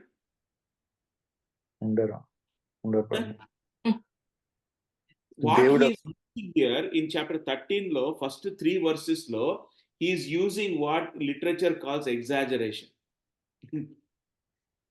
అపోస్తలుడు పౌలు ఏమంటున్నాడంటే పరిశుద్ధాత్మత he is using, మనం ఏమంటాము, చిన్నపిల్లలు అంటారు కదా, మీ మీ మీ ఇల్లు ఎంత ఎత్తుకుందంటే ఆకాశం అంత ఎత్తుందంట. నిజంగా ఆకాశం ఎంత, no they are exaggerating. So ఇక్కడ అపోస్తలుడు పౌలు ఏమంటున్నాడంటే ప్రేమ ఎంత ప్రశస్తమైంది, it is so important. he says if I can speak with languages of men, అంటే లోకంలో ఉన్న ప్రతి భాష నాకు వస్తున్నా, ఆఖరికి లోకమే కాదు పరలోకపు దూతల భాష వచ్చినా సరే ప్రేమ లేకపోతే నేను ఎందుకు ఆ మాట రాస్తున్నాడు? కొరింథీ చర్చ్లో నాకు ఈ భాష వచ్చు, నీకు ఈ భాష వచ్చు, నాకు ఆ భాష వచ్చు అని చెప్పి ఒకళ్ళ మీద ఒకళ్ళు అసూయపడుతూ గర్వపడుతూ ఉన్నారు. అందుకని అపోస్తలుడైన పౌలు 13, అందుకని ఇట్స్ బిట్వీన్ చాప్టర్ 12 and 14. 14:2 ఎందుకనగా భాషతో మాట్లాడువాడు మనుషులతో కాదు దేవునితోటే మాట్లాడుచున్నాడు. ఎందుకంటే వాడు ఆత్మ వల్ల పలుకుచున్నాడు అని. ఎందుకంటే దాని తర్వాత ఏమంటాడంటే భాషలు మాట్లాడువాడు కదా. అంటే ఏంటి, ఇప్పుడు నేను సడన్ గా మీకు మలయాళంలో స్టార్ట్ చేశాను అనుకోండి బైబిల్ స్టడీ, నాకు రాదు మలయాళం, నాకు అర్థం కాదు మలయాళం, కానీ దేవుడు నాకు మలయాళము గిఫ్ట్ ఇచ్చి నేను మలయాళంలో మాట్లాడుతుంటే అపోస్తలుడు పౌలు ఏమన్నంటే ఎవరికి అర్థం కావట్లేదు, ఈడుకు అర్థం కావట్లేదు, దేవుడు ఇచ్చిన గిఫ్ట్ వాడుతున్నాడు అంతే. అర్థమైందా? అందుకని తర్వాత ఏమంటాడు, యు నీడ్ అన్ ఇంటర్ప్రిటర్. ఎందుకు? ఆ భాష గిఫ్ట్ వచ్చినప్పుడు, అంటే దేవుడు నాకు మలయాళం మాట్లాడే గిఫ్ట్ ఇస్తే కాంగ్రిగేషన్లో మలయాళం మాట్లాడే వాళ్ళు ఎవరో ఒకరు ఉండాలి కదా. మిగతా వాళ్ళందరూ తెలుగు వాళ్ళు ఉంటే వాళ్ళు కూడా దేవుని సన్నిధిలో వాళ్ళు కూడా బెనిఫిట్ అవ్వడానికి దేవుడు తప్పకుండా మలయాళం నుంచి తెలుగు ట్రాన్స్లేట్ చేసే ఒక ఆయన్ని కూడా అక్కడ ఉంచుతాడు. అంటే ఇక్కడ భాష అంటే worldly language or heavenly language అన్న రెండు అంటారు కదా. There is no heavenly language. ఎందుకంటే దేవుని వాక్యంలో ఎక్కడ కూడా పరలోకంలో వేరే భాష ఉందని లేదు. ప్రతిదీ పరలోకంలో జరిగింది మనుష్య భాషలోనే ఉంది. అందుకనే చూడండి అపోస్తలుల కార్యం 2వ అధ్యాయం మనుష్యుడెవ్వడు గ్రహింపడు కానీ అన్నాడు కదా. మనుష్యుడెవ్వడు గ్రహింపడు అంటే ఏ లాంగ్వేజ్ మలయాళం మాట్లాడితే భూమి మీద ఎవరో ఒకరు Malayalam language should be able to identify Malayalam మాట్లాడు. ఐ మీన్ మనకు తెలియదు. ఎందుకనగా భాషతో మాట్లాడువాడు మనుషులతో కాదు దేవునితో మాట్లాడుచున్నాడు. మనుషుడెవడును కానీ వాడు ఆత్మ వలన గ్రహింపడు. Actually the actual word in the original ఇక్కడ న్యూ అమెరికన్ లో హియర్స్ అని ఉంది. ఓకే, సో ఒకసారి అపోస్తలుల కార్యం 2వ అధ్యాయం పోతే అక్కడ కదా మనకి ఈ భాషలు మొదలైనది. 17వ వచనంలో ఉంటుంది కదన్నా. Chapter 2 verse 7 and 8. అంతటా అందరూ విభ్రాంతి నందుకు ఆశ్చర్యపడిరి. ఇదిగో మాట్లాడుచున్న వీరందరూ గలిలీయులు కారా? మనలో ప్రతివాడు తాను పుట్టిన దేశ భాషతో వీరు మాట్లాడటం మనం వినుచున్నామే, ఇదేమి? చాలు. సో ఒరిజినల్ గా పెంతెకోస్తు దినాన వచ్చిన టంగ్స్ ఏంటి? అందరూ వారి భాషలో. అందుకని ఇక్కడ లిస్ట్ కూడా ఇస్తాడు చూడు 8, 9, 10 లో. పార్తీలు, మాదీలు, ఎలామీలు, మెసొపోతిమియా, యూదయ, కప్పదొకియా, పొంతు, ఆసియా, పుగ్రియా, పంపులియా, ఐగుప్తు అనే దేశంలో వారు. 11వ వచనం. క్రేతీయులు, ఫరబీలు మొదలైన మనమందరమును వీరు మన భాషలతో దేవుని గొప్ప కార్యములను వినుచున్నామని చెప్పుకునేది. చూసారా? సో అక్కడ that is the original gift of tongues. Okay, దేవుడు ఏం చేశా అంటే ఆ పెంతెకోస్తు దినాన ఒక్కసారి అన్న అన్ని నేను జాయిన్ భాషలు అవ్వాలి, నేను డిస్కనెక్ట్ అవుతున్నాను, నేను అది మీటింగ్కి వెళ్ళాలి. ఒక్క టైంలో ఆ ఒక్క సర్మన్లో ఇంతమంది దేశాలకి సువార్త పంపించేశాడు. 12 మంది అపోస్తలులు ఎంత టైం బట్టి ఉండొచ్చు వాళ్ళు అన్ని భాషలు నేర్చుకొని వెళ్ళాలంటే? That is why it is work of the spirit of God. దేవుడు ఏం చేశాడంటే కార్యము. మరి పేతురు ఏ భాషలో మాట్లాడడం మనకు తెలియదు, కానీ వారు they heard them in their own language. వారు వారి భాషలో విన్నారు. అప్పుడు పేతురుకు, మరి పేతురు హెబ్రీలో మాట్లాడితే, గ్రీకు భాషలో మాట్లాడితే వారికి వినపడిందో, లేకపోతే పేతురు ఒక తర్వాత ఒక భాషలో మాట్లాడడం మనకు తెలియదు, కానీ that is the biblical gift of languages. Okay, తెలుగులో బాగుంది భాషలని, ఇంగ్లీష్లో టంగ్స్ అనేసరికి అది కొద్దిగా మిక్స్ అయిపోయింది. కానీ దేవుడు వాక్యం క్లియర్ గా చెప్పండి. లాంగ్వేజెస్ అని ఉన్నది కదా బ్రదర్. యా, కొన్ని ట్రాన్స్లేషన్స్ లో టంగ్స్ అని ఉందన్నమాట. ఓకే. సో ఏమైపోద్దంటే ఇప్పుడు నేను ఎగ్జాంపుల్ ఇచ్చినట్టు, ఇప్పుడు చూడండి 1 Corinthians 14లో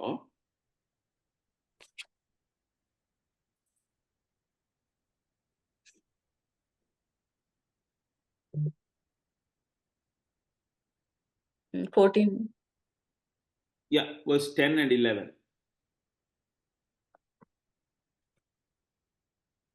లోకమందు ఎన్నో విధములకు భాషలున్నను వాటిలో ఒకటైనను స్పష్టము కానిదై ఉండదు. మాటలో అర్థము నాకు తెలియకుండానే ఎడల మాట్లాడువానికి నేను పరదేశిగానే ఉండును, మాట్లాడువాడు నాకు పరదేశిగా ఉండును. సో ఇప్పుడు చూడండి, నేను మలయాళంలో మీకు ఎంత డాక్టర్ని ఎక్స్ప్లెయిన్ చేసినా మీకు ఆ భాష అర్థం కాకపోతే ఏమన్నా బెనిఫిట్ ఉంటుందా? ఉండదు. సో ఈ కొరింథీ సంఘంలో ఏమైందంటే, కొరింత్ వాజ్ మెట్రోపాలిటన్ ప్లేస్. రకరకాల భాషలు మాట్లాడేవారు ఉన్నారు కదా. సో ఇప్పుడు అపోస్తలుడు వచ్చాడనుకోండి, ఆయనకు వచ్చి గ్రీక్ భాష మాత్రమే వచ్చు. పేతురు వచ్చాడనుకోండి, for example as a visiting speaker, he only knows Greek, right? So ఆ సంఘానికి వెళ్ళినప్పుడు God would have given them the gift to speak in another language, right? Depending on who is in the congregation. కానీ అట్లా చేసినప్పుడు అక్కడ కూడా Greek వాళ్ళు 10 మంది ఉన్నారు, తర్వాత అరబీలో 10 మంది ఉన్నారు అనుకోండి. నాకు సడన్ గా నేను అరబులో మాట్లాడితే గ్రీక్ వాళ్ళకి ఏం అర్థం కాదు. అందుకని దేవుడు ఏం చేశాడు అంటే, if he gave the gift of languages, he would also provide an interpreter, so that both Greeks and Arabs would hear what God wants to say. And the goal was to get the word of God out, gospel, సువార్త. So అదేమైందంటే దేవుడు మొదట్లోంచి ఇప్పుడు నువ్వు మొత్తం చూస్తే వాక్యం అంతట్లో కూడా కొరింథీయుల సంఘం తర్వాత, ఇప్పుడు 1 Corinthians చదివాం కదా, దీని తర్వాత మళ్ళా భాషల గురించి నూతన నిబంధనలు ఎక్కడ లేదు. ఎందుకంటే ఎర్లీ నా belief, again there are people that believe differently, that's okay, but I believe it was something God used in the early church to send the gospel far and wide. ఇప్పుడు ఫర్ ఎగ్జాంపుల్ మిషనరీస్ వెళ్తారు కదా, ఒక మారుమూల ప్రాంతాలకు వెళ్తారు. వారు ఎందుకు 5 సంవత్సరాలు అక్కడ ఉండి భాష నేర్చుకోవాలా? దేవుడు వాళ్ళకు కూడా గిఫ్ట్ ఇచ్చేయచ్చుగా. ఆ గిఫ్ట్ ఇంకా ఉంటే we can hear missionaries going to remote jungles. వారు అక్కడికి వెళ్ళి 2-3 సంవత్సరాలు ఉండి ఆ భాష నేర్చుకొని ఆ భాషలో బైబిల్ ఎందుకు తర్జుమా చేయాలా? మరి అటువంటి మనం వినం కదా. ఇప్పుడు ఎక్కువ వినేదేమంటే తెలియని భాషలో మేము సౌండ్స్ చేస్తున్నాము, దేవుడు ఏంజలిక్ మాటలతో మాట్లాడుతున్నాము, పరిశుద్ధ. అది మరి ఎంత మట్టుకు అది దేవుడికి వారికి మాత్రమే తెలుసు. దేవుని వాక్యానుసారమైనది మాత్రము I cannot defend that from the word of God. And so the way I look at it is, if that gift పరిశుద్ధాత్మ దేవుడు 1 Corinthians 12లో వినయను చదివినట్టు, పరిశుద్ధాత్మ దేవుడు if he's distributing that gift, right, నిజంగా దేవుని సేవకులై అమెజాన్ జంగిల్స్ కానీ లేకపోతే ఇండియాలో ఒరిస్సా దగ్గర ట్రైబల్స్ దగ్గరికి వెళ్ళి పరిచయం చేస్తారు కదా కదా.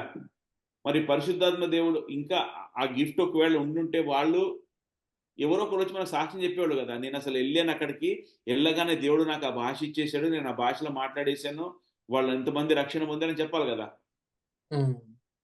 అటువంటి సాక్ష్యాలు మనం వినము. ఎందుకంటే నా ఉద్దేశం ఏంటంటే ప్రభు సంఘము ఆరంభించినప్పుడు he needed that for the word of God to go. ఇప్పుడు దేవుని వాక్యము ఇట్స్ అబండెంట్ కదా, right? We have it in almost all languages that are readable, and it has been translated into over 200 languages. It is abundant. So there is, I believe, based on the word of God, 1 Corinthians 13:8 prakaram, he says, if they are prophecy, it will be done away. If they are tongues, they will cease. Telugulo emanundannadi 13:8. ప్రేమ శాశ్వత కాలముండును, ప్రవచనములైనను నిరర్ధకములగును, భాషలైనను నిలిచిపోవును, జ్ఞానమైనను నిరర్ధకమవును. నిలిచిపోవును. So అదేమన్నాడు 12 తర్వాతనే వెంటనే list ఇచ్చిన తర్వాత ఏమన్నాడు, ఆ list లో ఉన్న అన్నిట్లో ఈ రెండింటిని హైలైట్ చేస్తాడు, ప్రవచనము, భాష. మరి చాప్టర్ 14 లో మళ్ళీ ఎందుకడి చెప్తారు brother, follow the way of love and eagerly desire. అది అంటే కొరింథీ సంఘంలో అది కన్ఫ్యూజన్ చెప్పాను. కొరింథీ సంఘంలో ఏమైందంటే ప్రభువు కొంతమందిని రక్షించుకొని వారికి గిఫ్ట్ ఇచ్చాడు, కానీ వారు ఏం చేస్తా ఉన్నారంటే అది కాంపిటీషన్ కి వాడుతున్నారు, ప్రేమ లేకుండా వాడుతా ఉన్నారు ఆ గిఫ్ట్. అది కాంపిటీషన్ అయిపోయింది. అందుకని ఏమంటాడంటే చూడండి,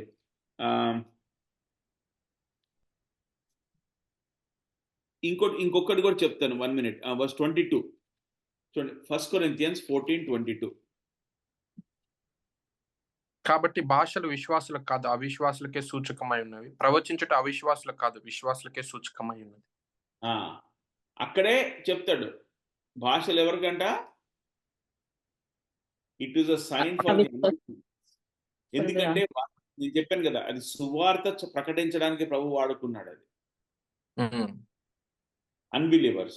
దాని తర్వాత ఏమంటాడు చూడండి, వర్స్ 27, 28.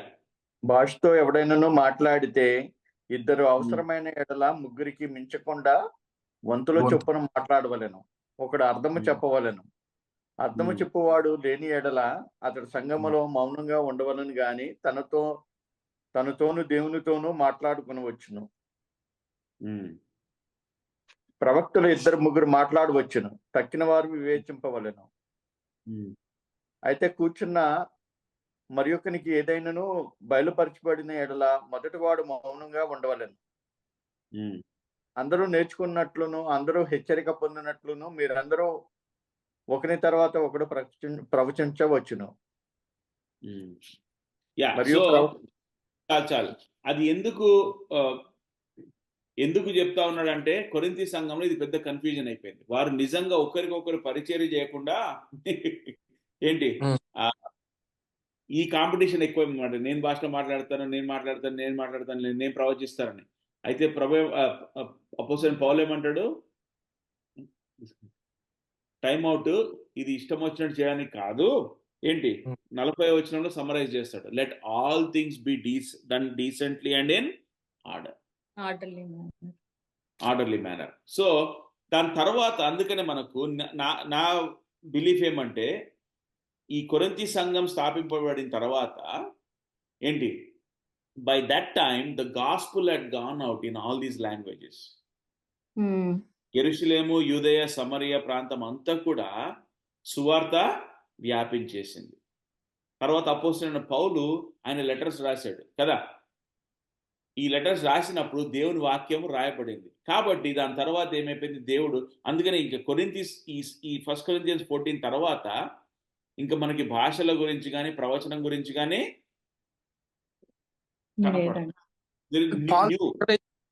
ఈ బిలీవర్స్ ని పాల్ 39:40 ప్రకారం 14th is encouraging to prophesy, right? కాబట్టి నా సోదరుల that is for the church at that's for the church at Corinth at that time. Okay, so Corinth at that time, but once that happened and moved on, తర్వాత ఇప్పుడు కొరింథీ తర్వాత వచ్చిన సంఘాలకు అవన్నీ కూడా you know it was no longer ఎఫెసీలు రాసినప్పుడు సంఘం గురించి, కొలొస్సీలు రాసినప్పుడు, ఫిలిప్పీలకు రాసినప్పుడు అక్కడెక్కడ కూడా ఈ కన్ఫ్యూజన్ లేదు.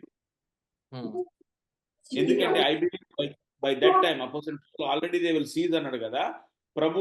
ఇంకా అందుకనే దాని తర్వాత ఆ పరిశుద్ధాత్మ దేవుడు వారికి ఆ గిఫ్ట్ ఇవ్వటము, అందుకనే ఫోకస్ అంతా తర్వాత మారిపోయింది. ఏమని? ఫెయిత్, విశ్వాసము, దేవుని వాక్యం మీద కట్టబడాలి, సర్వాంగ కవచం ధరించుకోవాలి. ఇవన్నీ ఉన్నాయి కానీ there is no more confusion about these gifts. ఒక మ్యాడ్ క్వశ్చన్ అన్న, స్టూపిడ్ క్వశ్చన్, జస్ట్ క్లారిటీ, అంటే అట్లా అడిగితే అండర్స్టాండ్. సో ఇప్పుడు ఈ 9 గిఫ్ట్స్ కావచ్చు, ఇవన్నీ కన్ఫ్యూజన్ క్రియేట్ కొరింథీయుల చర్చ్ లో, రైట్? ఆ చర్చికి సంబంధించినది కదా ఇదంతా, ఈ ఇష్యూ అంతా.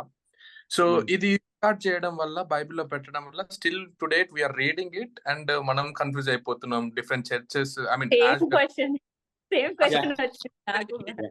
14, 15, 13 పెట్టకుంటే ఓన్లీ లవ్ గురించి రాసేస్తే మనం ఓన్లీ అదే ఫోకస్ చేస్తాం. వేరే వాళ్ళకి ఇంకా ఆ పాయింటే ఉండదు, ఓన్లీ ప్రేమ మీదనే ఫోకస్ చేస్తారు కదా. కానీ ప్రభు అది ఎందుకు పెట్టాడంటే he knows the other spiritual gifts ఉన్నాయి కదా. ఆ దినాల్లో సంఘంలో 9లో 2 పోయినా మిగతా 7 ఉన్నాయి కదా. What is more important is the principle. If the 2 principles are one thing, ఏమనంటే first it is God the holy spirit that distributes according to God's will, not man. So I cannot be the one say I want be a prophet, I want speak in tongues, I want to do this. ఇది మనుషుడు select చేసుకునేది కాదు. అందుకని first chapter 12:11 లో అదే అంటాడు. 11 లో ఏమంటాడు చూడు, ఫస్ట్ 12:11. అయినను వీటన్నిటిని ఆత్మ యొక్కడే తన చిత్తం చొప్పున ప్రతివానికి ప్రత్యేకంగా పంచి ఇచ్చుచు కార్యసిద్ధి చేస్తున్నాడు. ఎవరంటే పంచేది? ఆత్మ యొక్కడే తన చిత్త ప్రకారం. కానీ ఈ రోజుల్లో ఏమైపోయింది, కొన్నిసార్లు భాషలో మాట్లాడాలంటే స్పెషల్ ట్రైనింగ్ కదా, ఇవన్నీ క్రియేట్ చేశారు. అది దేవుని వాక్యానుసారమా? కాదు. ఎందుకు? దేవుని వాక్యం ఏమంటుంది? పరిశుద్ధాత్మ దేవుడు తన ఇష్ట ప్రకారం, తన చిత్త ప్రకారం. సెకండ్ ప్రిన్సిపల్ మనకేం నేర్పిస్తున్నా అంటే వర్స్ 7, కొరకు ప్రతివానికి ఆత్మ ప్రత్యక్షత అనుగ్రహింపబడుచున్నది. మళ్ళీ చదువుతావా? అయినను అందరి ప్రయోజనము కొరకు ప్రతివానికి, అందరి ప్రయోజనం కొరకు ప్రత్యక్షత అనుగ్రహింపబడుచున్నది. So 2 principles. 1, ఇది మనము కోరుకునేది కాదు, పరిశుద్ధాత్మ దేవుడు తన చిత్త ప్రకారంగా ఇస్తాడు. అవి వాడుకొనుటలో ఎప్పుడు అందరూ మేలు కొరకు మనము వాడుకోవాలి. సో ఆ 2 principles తోటి everything else he wants us to understand. Okay. And కొరింథీ సంఘంలో ఇంట్రెస్టింగ్ గా this is always looks like Corinthian church was very active church. దాంట్లో గిఫ్టెడ్నెస్ కూడా బాగుంది, ఎందుకంటే it was one of the largest cities in that day. దాంతో పాటు the more people are there, the more problems కదా. ఇంకా దాంతో ఈ కన్ఫ్యూజన్ అంతా వచ్చింది. So apostle Paul is dealing with that. ఎందుకంటే there was going to be a little bit more. సంఘంలో ఇవి వచ్చినాయి, కానీ తర్వాత అపోజిల్ పౌలు అది ఆ ఫౌండేషన్ లే చేసిన తర్వాత, again this is all part of that foundation, apostolic foundation. Then the practice began.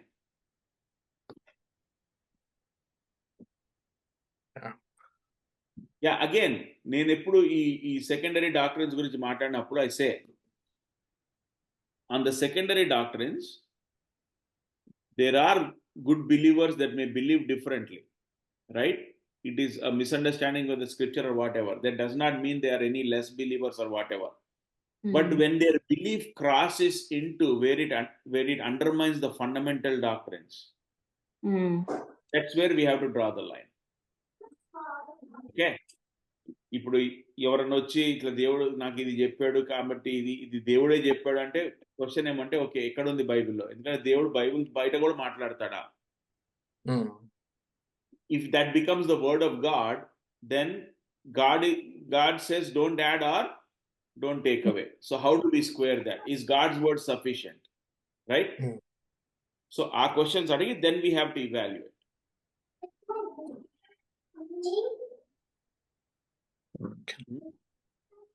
Adi. Good discussion. But again, these are important things, because as we listen to people and as we encounter people, ఇవన్నీ వస్తుంటాయి కదా. So మనకి ఒకటే, నేను అందుకని చాలా మంది అడిగితే say, if it is not here, I don't know how to evaluate it, because I cannot take somebody's experience and put it into the word of God. All I can do is what word of God says, right? So we just evaluate according to the word of God. There are some things we will not know, only God is going to clarify in the future, right? So brother, ఇప్పుడు మీ secondary డాక్టరెన్స్, మీరు eschatology, spiritual gifts మీద ఆపేసారు. ఇంకేమైనా ఉన్నాయంటారా brother? There's also practices in the church. For example, secondary doctrines అంటే కొంతమంది ఇప్పుడు for example తలగప్పుకునేది, తర్వాత ఎంత often గా ప్రభు వల్ల పాటించాలి, కమ్యూనియన్. కొంతమంది ఏమంటారు ప్రతి ఆదివారం చేయాలంటారు, కొంతమంది doesn't matter how frequently. Okay, so those are the kinds of secondary doctrinal things. There is room for disagreement. ఎందుకంటే ప్రభు బల్ల ఇచ్చాడు, తప్పకుండా చేయమన్నాడు. ఓకే, ఎంత ఫ్రీక్వెంట్ గా చేయాలి అనే డిస్కషన్ వస్తే that is okay. If you want to do it once every 2 weeks, once every month, every week, there is room there, because scripture gives us a pattern, right? కానీ అపోస్తలుడైన పౌలు ఏమంటాడు, మొదటి మీరు దీన్ని చేయనప్పుడల్లా అంటాడు, yes, often as you do it, right? So there is little bit of what do you call scripture to read it differently. కానీ ఎవరైనా ప్రభు బలి అక్కర్లేదు అన్నారు అనుకోండి, then we have a problem. So most of these are in the practice.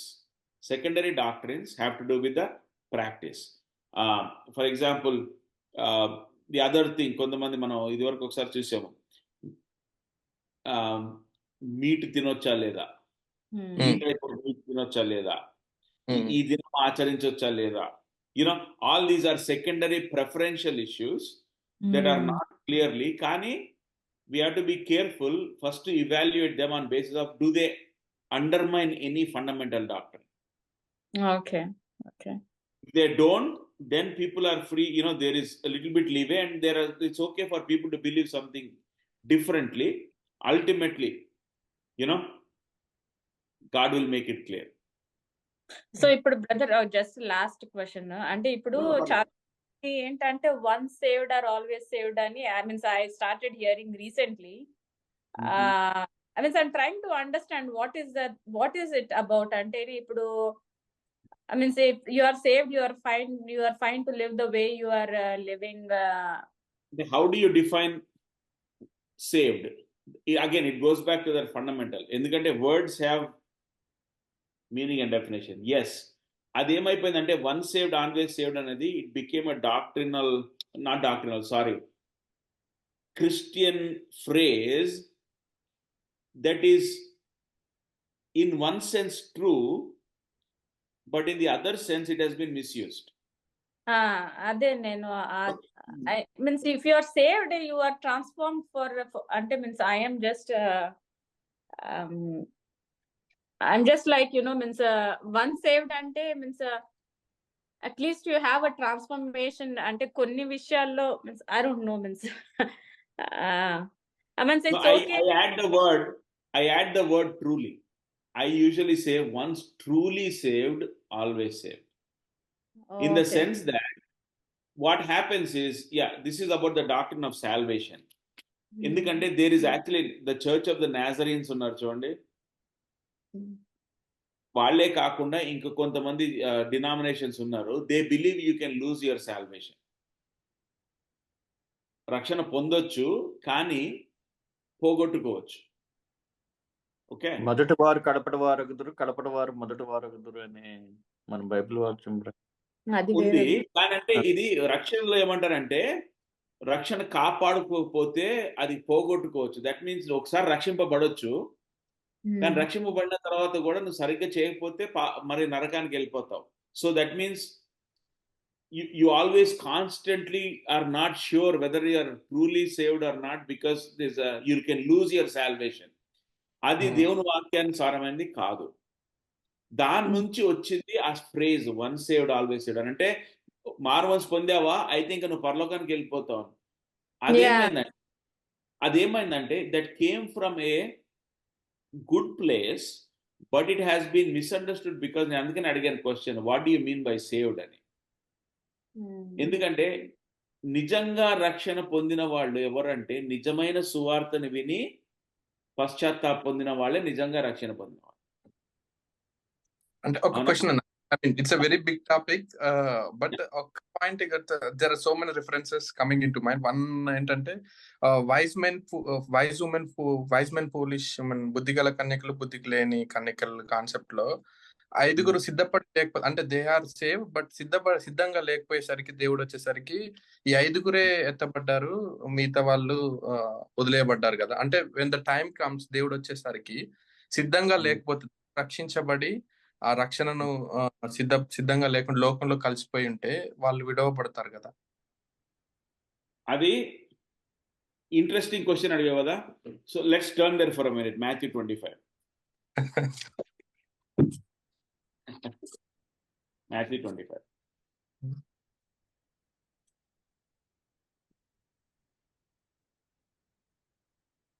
నువ్వు అడిగిన ప్రశ్న, it is because ఒకసారి it is because this parable, ఈ యొక్క parable has been misunderstood and preached wrongly for a wrong time. నువ్వు ఇప్పుడు వినయ్, నువ్వు చెప్పిన ఇంటర్ప్రిటేషన్ చాలా మంది ఏమన్నారు, ఎట్లా టీచ్ చేస్తారంటే ఈ పారబుల్ 5 ఉన్నారు కదా, వీళ్ళు ఎందుకు ఫూలిష్ పీపుల్ అంటే నూనె తీసుకోలేదు కదా. నూనె దేనికి సాదృశ్యము? పరిశుద్ధాత్మ దేవుడికి, పరిశుద్ధాత్మ సాదృశ్యం కదా, రైట్? అంటే వీళ్ళు వెళ్ళారు, అందరు అదే పెళ్లికి వెళ్ళారు. They began to light their lamps. అంటే ఈ బుద్ధి లేని కళ్ళకు కూడా కొద్ది మట్టుకు నూనె ఉండింది, కానీ బ్రైడ్ గ్రూమ్ లేట్ చేసేసరికి నూనె అయిపోయింది. అంటే పరిశుద్ధాత్మ ఉంది కానీ తర్వాత పోయింది. యాక్చువల్లీ అది తప్పు ఇంటర్ప్రిటేషన్. నెక్స్ట్ స్టెప్ నేనేమంటే వీళ్ళు రక్షించబడ్డారు, ఎత్తబడ్డారు, అంటే పరిశుద్ధాత్మతో నింపబడడం, అంటే పరిశుద్ధాత్మ కొంత తగ్గిపోవడం, ఇదంతా మళ్ళీ that is a different big topic. But only thing రక్షించబడి విడవబడ్డారా లేదా? వీళ్ళు 10 మందిలో 10 మంది ఫస్ట్ స్టార్ట్ జర్నీ వాళ్ళు saved, but in the middle కి వచ్చేసరికి దేవుడు వచ్చేసరికి 5 members. That is where we miss the point. Let's look at by you, and it's not mine. So Matthew 25 should. Okay. So let's look at this parable very quickly. Yesu Prabhu చెప్తున్నాడు, kingdom of heaven will be comparable to 10 virgins took their lamps, went out to meet the bridegroom. All were waiting for the same thing, waiting for the same wedding, waiting for the same bridegroom. They went to the same place, they were dressed the same, they had the lamps. Ana? Bridegroom delayed, they all got drowsy. Verse 5, all began to sleep. Right. Verse 7, then all those virgins rose and trimmed their lamps. Right? Then ఏమైపోయింది, ఆ discussion అవుతుంది, మాది lamps వెళ్ళిపోతున్నాయి అంటే పోయి కొనుక్కోండి అన్నారు కదా. అయితే కొనుక్కోవడానికి వెళ్ళారంట. Verse now 10. Now let's go to verse 10. And when they are going away to make the purchase, the bridegroom came. తర్వాత ఏమంటాడు question? And those who were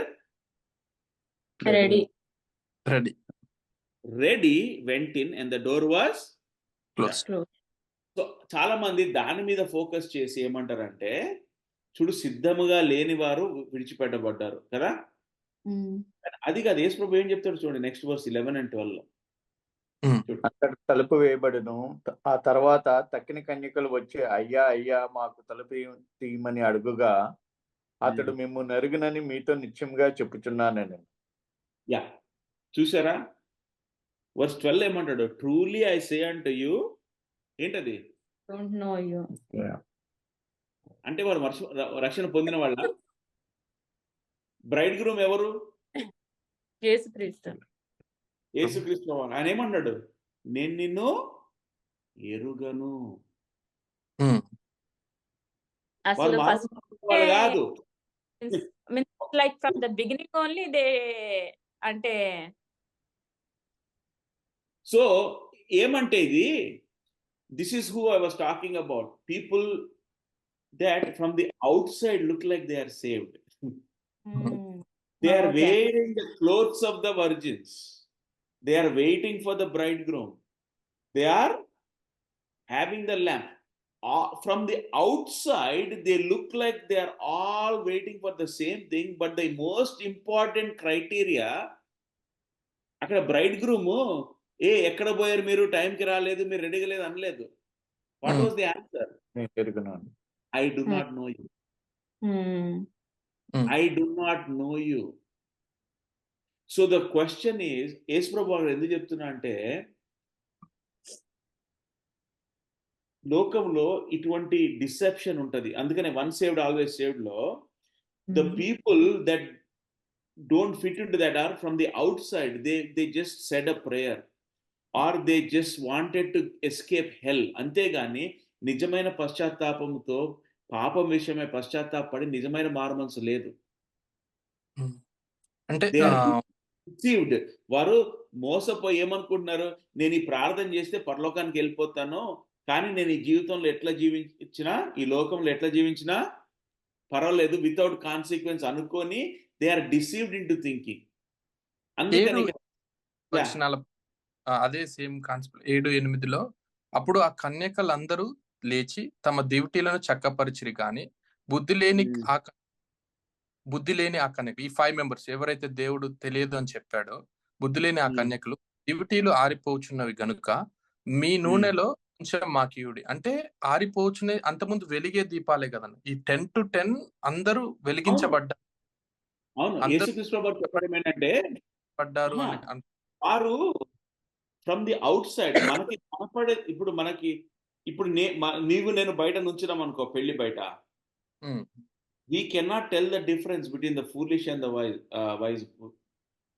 so యేసుక్రీస్తు ప్రభు వారి పాయింట్ ఏమంటే, ఇక్కడ మాథ్యూ 25లో ఆయన యొక్క రాకడ కొరకు రెడీగా ఉండాలి. In that context he was giving them this parable, and the part of the parable he was trying to emphasize is, from the outside, first ఏమో రెడీగా ఉండాలన్నాడు కదా. People may look to be ready and among them there may be some people that I don't even know. అర్థమైందా? They are deceived into thinking. అందుకనే మత్తయి సువార్త 7వ అధ్యాయంలో కూడా చూడు ఒకసారి. మత్తయి సువార్త 7వ అధ్యాయం.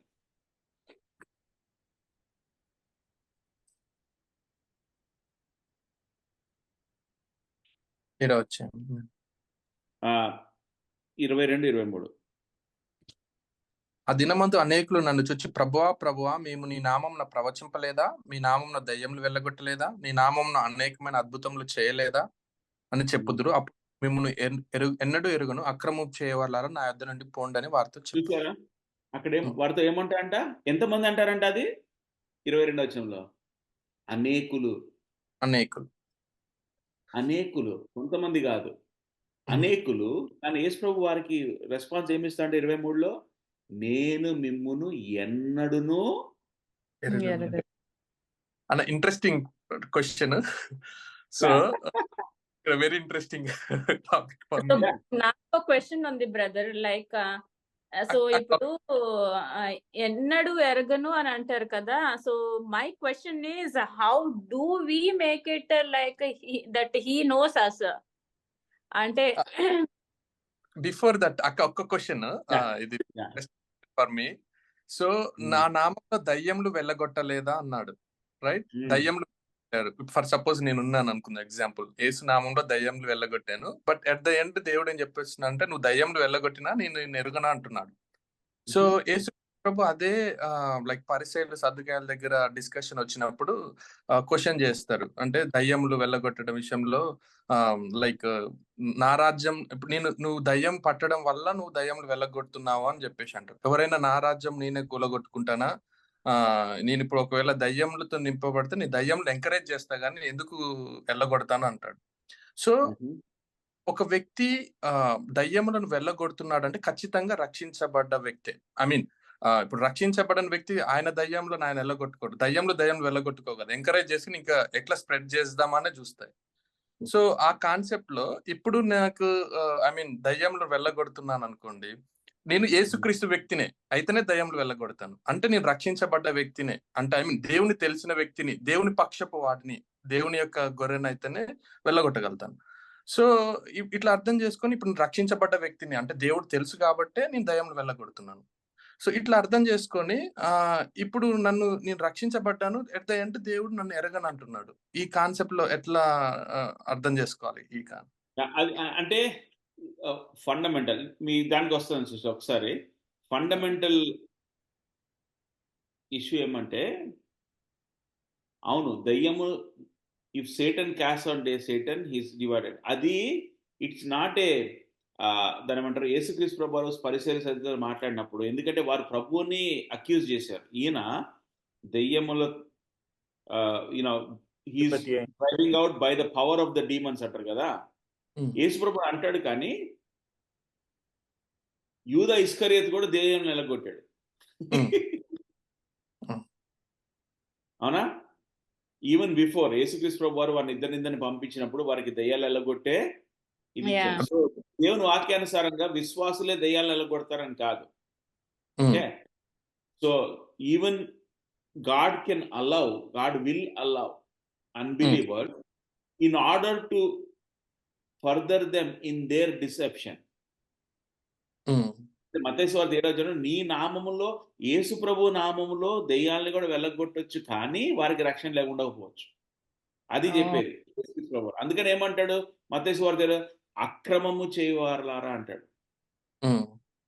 సో కాబట్టి అంటే అవన్నీ మనకి ఏం పాఠాలంటే ఏంటి, రక్షణ లేకుండా దయ్యములను యేసు నామం వాడితే ఆ దయ్యంలో, ఇప్పుడు పౌలు కాన్సెప్ట్ లో అక్కడ చదివితే మనకు దేవుడు తెలియకపోతే, నాకు దయ్యం లేడు, నాకు పౌలు తెలుసు, యేసుక్రీస్తు ప్రభు తెలుసు, నువ్వెవరు అని చెప్పేసి దయ్యం వచ్చేసి. అవును, కానీ ఆ సిచ్యువేషన్, అందుకని అన్నాను తర్వాత ప్రభు ఏం చేస్తా అంటే కొన్నిసార్లు అది అనుమతిస్తాడు to confirm people in their deception. ఇప్పుడు తర్వాత చూస్తాం మనం ప్రకటన గ్రంథంలో కూడా, సాతాను, false prophet and all of that, God will allow them and give them power to even rain down fire from the sky. ప్రభు ఎందుకంటే that is part of his judgment. Okay, కొత్త నిబంధనలు అవును, అప్పుడు దయ్యాలు వెళ్ళగొడతారంటే పౌలు తెలుసు, నాకు యేసు ప్రభు తెలుసు, నువ్వెవడు అని చెప్తారు కదా. కానీ తర్వాత ఇక్కడ యేసు ప్రభు మనకి దేవుని వాక్యంలో చెప్పేది ఏంటంటే, ఆ దినమున అనేకులు వచ్చి ఇవన్నీ చెప్తారు. అంటే that is God's judgment on this world. False teachers, false prophets వస్తారని దేవుని వాక్యంలో ఉంది కదా, 2 పీటర్లో అంతా. సో దేవుడు వారిని చేయనిస్తాడు, అనుమతిస్తాడు. ఎందుకంటే ఇప్పుడు మనం మోషే దగ్గరికి వెళ్ళినప్పుడు కూడా, మోషే కర్ర కింద పడేసినప్పుడు ఏమైంది, అది మెజిషియన్స్ కూడా ప్రభు అనుమతించాడు. So they were also able to do things that God was doing. God allowed it for that time. Okay. So while yes, I understand యేసుక్రీస్తు ప్రభు వారి టైంలో, బికాజ్ ఆ పరిసయ్యుల సద్దుకులను ప్రభు మన్నిస్తూ అన్నాడు, కానీ that is for that context the Lord spoke. So principle wise, this is what in the scripture overall it says that ఆఖరి దినాల్లో, అంత్య దినాల్లో ప్రభు ఏం చేస్తా అంట, ఇవి అనుమతిస్తాడు. అనుమతించినప్పుడు ఏమైపోద్దంటే చేసేవారు, వారిని నమ్మేవాళ్ళు ఇద్దరు డిసీవ్ అవుతారు. అర్థమండి. ఇప్పుడు అందుకనే ఈ 10 కన్యకలు, బుద్ధి లేని కన్యకలు కూడా, వారు నూనె తీసుకోలేదు కాబట్టి బుద్ధి లేని వాళ్ళు కాదు. ఆయన ఏమన్నాడు పెళ్లి కుమారుడు, the reason you are not coming to the wedding is what, I don't know you కదా. If that was the reason, యేసుక్రీస్తు ప్రభువు చెప్పుండొచ్చు కదా కథలో, మీరు లేట్ అయ్యారు, మీరు సిద్ధంగా లేరు, అదేమన్నాడు, the reason bridegroom gives is I do not know. ఇక్కడ కూడా అదే మాట అంట మత్తయి సువార్త 8వ అధ్యాయంలో, నేను ఎన్నడూను. సో కాబట్టి గోయింగ్ బ్యాక్ టు సిస్టర్స్, మరి హౌ డు వి నో? అందుకనే అపోస్తలుడైన పౌలు అంటాడు, ఫిలిప్పీలు రాసిన పత్రిక 2వ అధ్యాయంలో మీ రక్షణను భయముతోను వణకుతోనూ కొనసాగించుడి. Work out your salvation, verse 2:12. Then for it is God who is at work in you. అది మాత్రమే కాకుండా ఇప్పుడు చూడండి, యోహాను సువార్త 10వ అధ్యాయం, జాన్ చాప్టర్ 10. ఇది చూసుకొని యోహాను సువార్త. So how do we no?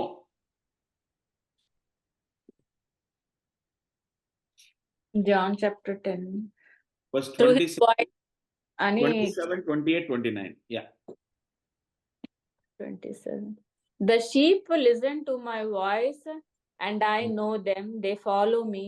I give them eternal life, and they shall never perish. No one will snatch them out of my hand. My Father will give. Okay, yeah. So ఇక్కడ ఏమంటారంటే, నా గొర్రెలు నా స్వరము వినును. తర్వాత ఏమంటాడు? నా గొర్రెలు నన్ను ఎరుగును, మరి గొర్రెల కొరకు నా ప్రాణం పెట్టుచున్నా. లేదు, 12, 27, 28. నేను వాటిని ఎరుగుదును, అవి నన్ను వెంబడించును. అవి నన్ను వెంబడించును. And they hear my voice and they follow me. So the difference ఏమంటే, నిజంగా మనం మార్మోన్స్ పొందామా అన్నడానికి ఒక పని చేస్తాం. నీకు God willing, maybe because this is an important question. 1 జాన్లో, మొదటి యోహాను రాసిన పత్రికలో అపోస్తలుడైన యోహాను, he gives us 9 tests to assure ourselves of our salvation. So మనం నిజంగా రక్షణ పొందామా లేదా అని 9 టెస్ట్లు ఇస్తాడు 1 జాన్లో. So maybe next Thursday will do that, just to make sure we lay the foundation. ఎందుకంటే ఎస్, సో సిస్టర్ సూజన్, మీ క్వశ్చన్ ఆన్సర్ చేయడానికి వన్ సేవ్డ్ ఆల్వేస్ సేవ్డ్ అనేది it is only true when they are truly saved. నిజంగా రక్షణ పొందిన వాళ్ళు ఎప్పుడు కూడా తండ్రి యొక్క చేతిలో ఉండి, John 10, 28 and 29, no one will snatch them from my hand, no one will snatch them from my father's hand. My sheep అంటాడు, నా గొర్రెలు నా స్వరం వినును, నన్ను వెంబడిస్తాయి, ఎవరు కూడా నా చేతిలోని వారిని అపహరింపలేడు అంటాడు. నిజంగా ఎవరైతే మార్మోన్స్ పొందారో వారు యేసుక్రీస్తు ప్రభువు వారి చేతిలో ఉన్నారు కాబట్టి ఎవరు కూడా వారిని తీసుకొనలేరు. సో మనం ఏం చేస్తామంటే, చాలాసార్లు మనకి వి టేక్, ఇప్పుడు నాకు ఇద్దరు పాస్టర్ ఫ్రెండ్లు కూడా ఉన్నారు, వాళ్ళు కూడా అంటారు, some of them doubt that. ఏమంటారంటే, నిజంగా ఎందుకంటే మాకు మా బావమరిది కొడుకు ఉండేవాడు, లేకపోతే మా అంకుల్ ఉండేవాడు, ఆయన ఒకప్పుడు బాగా దేవుడిలో స్ట్రాంగ్ ఉండేవాడు, తర్వాత పడిపోయాడు కదా, నిజంగా వారు మార్మోన్స్ పొందారా లేదా ఈ డౌట్గా ఉంది. సో మన పర్సనల్ ఎక్స్పీరియన్స్ తీసుకొని నిజంగా వారు కాదా లేదని కొన్ని డౌట్లు రావచ్చు. సో మనం జాగ్రత్తగా దేవుని వాక్యం దగ్గరికి వెళ్తే, దేవుని వాక్యం ఏముందంటే చూడండి, ఫిలిప్పీయుల రాసిన పత్రిక 1వ అధ్యాయము, Philippians chapter 1, we'll see that and close. Philippians chapter 1 verse 6.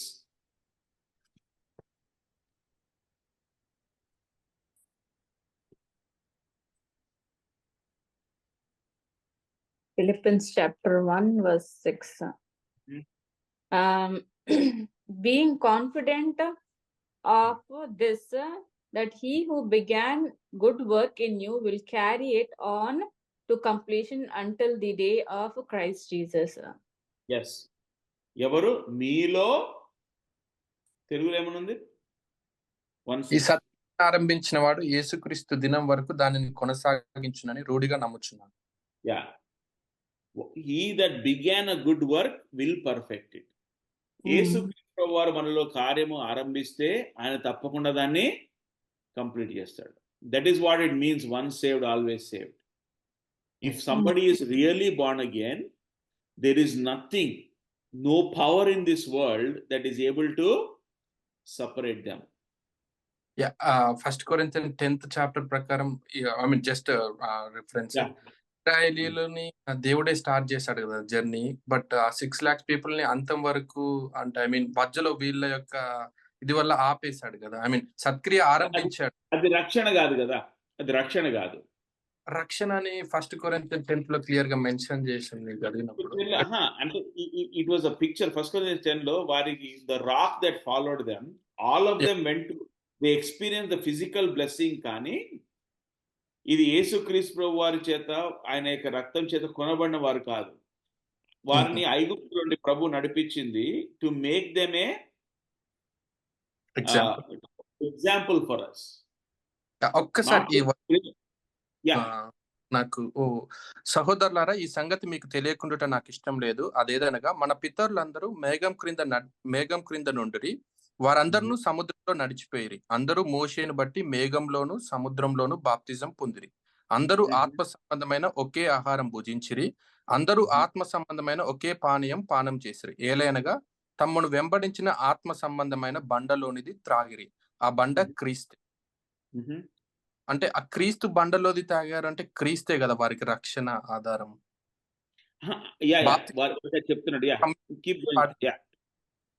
అయితే వాళ్ళు ఎక్కువ మంది దేవునికి ఇష్టలుగా ఉండకపోయారు కనుక అరణ్యంలో సంహరింపబడింది. యా, సో అది శారీరకంగా ప్రభు వారిని సంహరించాడు. కానీ ఇంకోటి, వారందరినీ ప్రభు మనకు ఉదాహరణ పెట్టాడు. కానీ అది ఆ బండలోంచి నీరు రావటము, pillar of cloud, pillar of night was actually ప్రభు తన యొక్క సన్నిధి యొక్క దాని ఏమంటారు, it was a symbol of God's presence with them. Okay, అందుకనే అపోస్తలుడైన పౌలు కూడా రోమీయులకు రాసిన పత్రిక 9వ అధ్యాయంలో ఒక మాట అంటాడు చూడండి. రోమీయులకు రాసిన పత్రిక 9:6.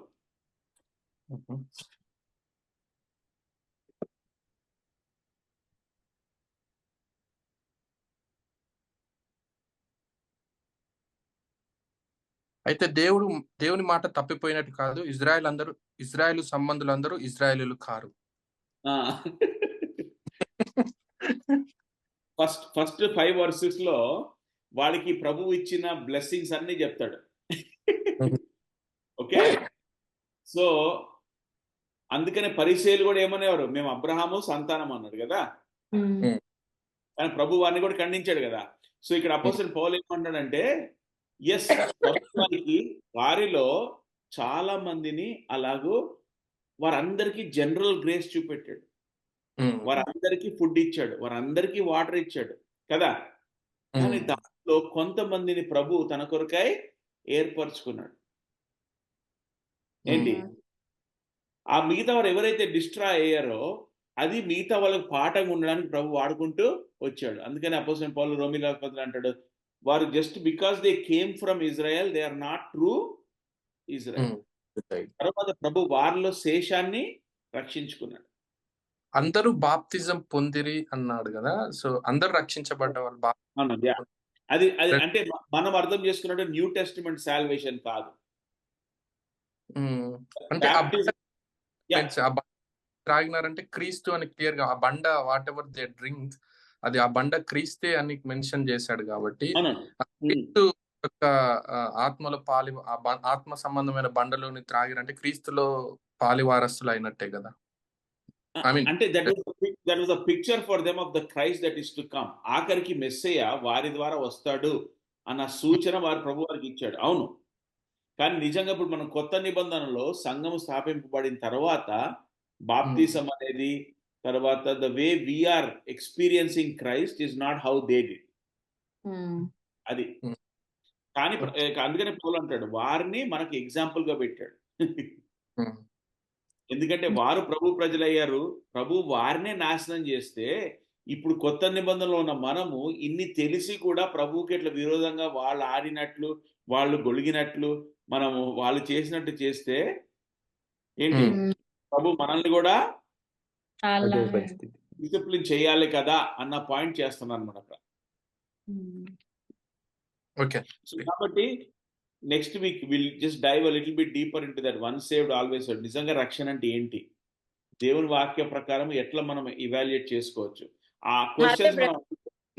Yeah, means how do we live means according to the word, ante means some people say it is okay to means watch ante means after I see before that ante if I was really saved I wouldn't have watched TV, but now after I got saved, like means అంటే ఇప్పుడు ఏదన్నా అంటే నువ్వు చూసావు కదా నాకు చెప్పొద్దు కబుర్లు అని చెప్తున్నా. లేదు అట్లని కాదు. అంటే ఇప్పుడు కొన్ని విషయాల్లో ఏం చేయొచ్చు అంటే మనం పరిశీలన కూడా అయిపోకూడదు. పరిశీలన ఏం చేశారు వారు? టీవీ చూడటం తప్ప అన్న? టీవీ చూడటం తప్ప అన్న? నీ కంప్యూటర్ స్క్రీన్ కూడా టీవీనేగా. అయితే నేను టీవీ అని అనట్లేదు బ్రదర్. ఇప్పుడు ఏంటంటే ఇప్పుడు ఐఎమ్ టెల్లింగ్ ఫర్ ఎగ్జాంపుల్ అంటే ఇప్పుడు it's like you means if you go and watching Telugu movies means it is అంటే మీన్స్ రియల్ గా చెప్పండి brother. Means it's really means for me like it convicted means Korean dramas I thought it was TV14 అనుకుని that's what I thought. But the thing is, after I got last year's like means after literally I think I got saved last year only. Everything changed for me. Like means I cannot like so means it's not convicting. It's something like it's totally against God and అనిపించింది. Means I don't know. Yeah, అంటే ఇప్పుడు in the big picture, one basic principle I try to apply is, if it is doubtful, it is dirty. Okay, doubtful అంటే doubtful అంటే మనకు అనిపిస్తేనా అన్న? మనకి మన conscience, నేను అదే చెప్తాను కదా. ఇప్పుడు మన కాన్షియన్స్ ఇవేమంటే these are preferential issues. Don't we cannot be legalistic. Okay, ఇప్పుడు ఏమైపోద్దంటే ఎస్ మన ప్రభుతో పరిశుద్ధంగా నడుచుకోవడానికి ఏది మనకు ఆటంకమో, ఏది సులువుగా మనల్ని చిక్కులు పెట్టే పాపం మనకు ఉంటుందో మనకు తెలుసు. సో ఇప్పుడు టీవీ చూస్తున్నారు అనుకోండి, I'm just using that as an example. చిన్నప్పుడు మాకు సండే స్కూల్ పాటలు కూడా అండి, యేసు స్వామి పిల్లలు టీవీ చూడవచ్చునా అని. ఎందుకంటే ఆ రోజుల్లో ఈ టీవీలు ఎక్కువ ఉండేది కాదు, అప్పుడప్పుడు వస్తానే, జనాలకి ఏముంటో తెలియదు కదా. కానీ క్వశ్చన్ గోయింగ్ బ్యాక్, దేవుని వాక్యంలో thou shalt not watch TV అని ఎక్కడ ఉందా? లేదు. బట్ సెకండ్ అంటే ఉంది కదా అల్లరితో కూడిన పాట పాటలు. అవును, నేను అలా చేయడం గతించిన కాలమే చాలా ఉంది కదా. అక్కడికి వెళ్తున్నాను. అదే టీవీలో నువ్వు యూట్యూబ్ లో చర్చ్ మెసేజ్ వినొచ్చు, అదే టీవీలో డాన్స్ చూడొచ్చు, ఆ టీవీలో మీ ఫ్యామిలీ పిక్చర్స్ చూసుకోవచ్చు, అదే టీవీలో తెలుగు మూవీలు చూడొచ్చు. అవునా?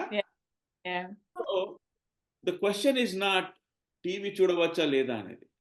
The question what am I consuming? That's what I meant, brother, actually.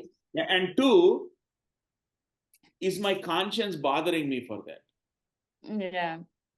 So see, again, fundamental question ekkada ostadante, is that wise use of my time?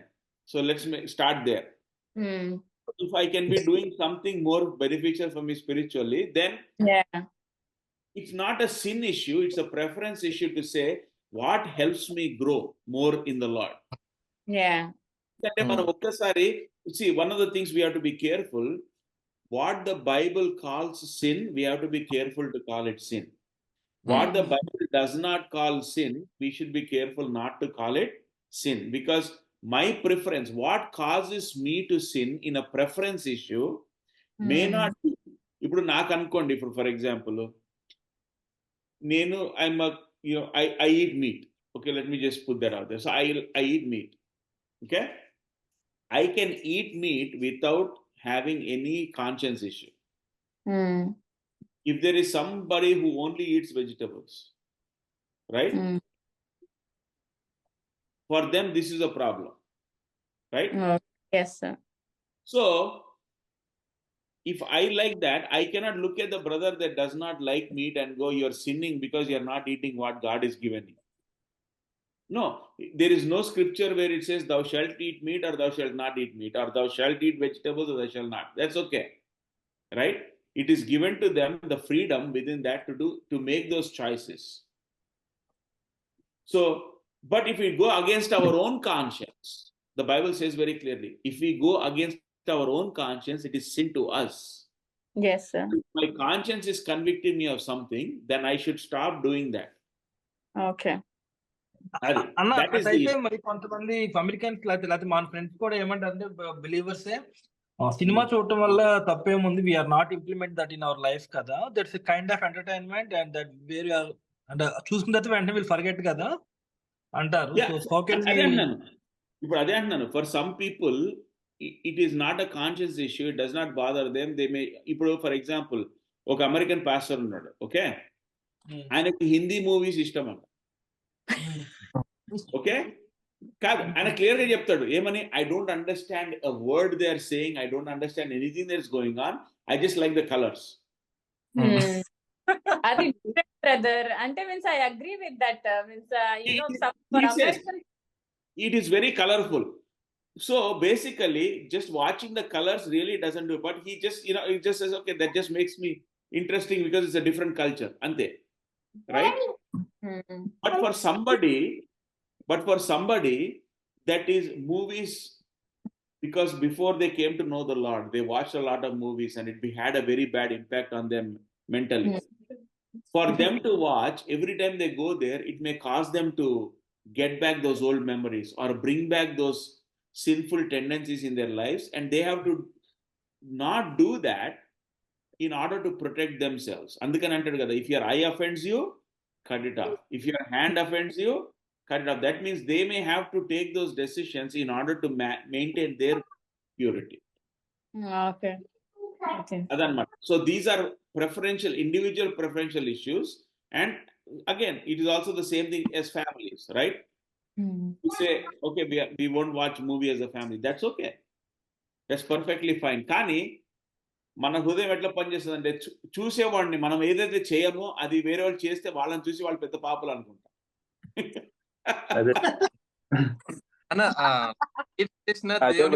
అప్పుడప్పుడు ఫేస్బుక్ చూస్తుంటే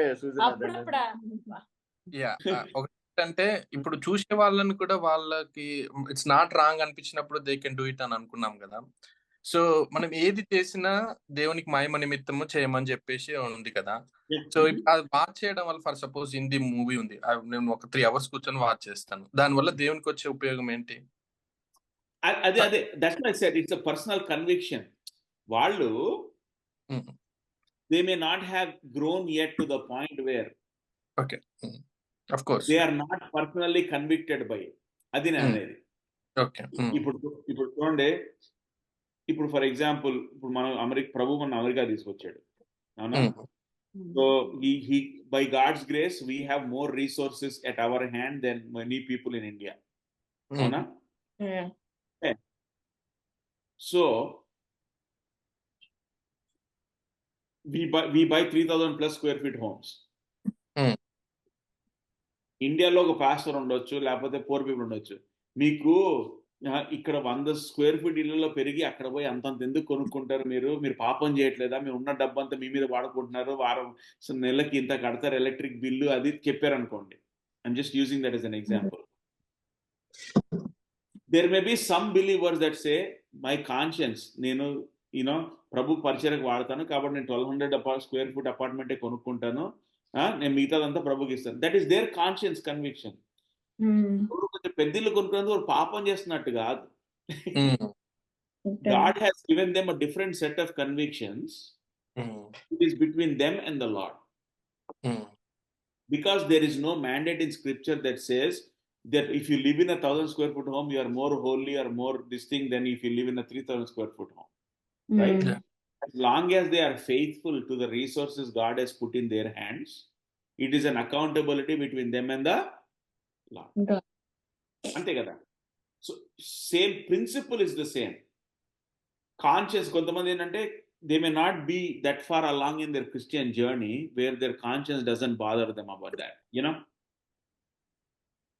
సో విశ్వాసంలో మీరు అన్నట్లు అక్కడ రాలేదు కాబట్టి డెఫినెట్ గా వాళ్ళు అంటే వాళ్ళ ప్లేస్ కి వచ్చేదాకా వీ నీడ్ టు సీ.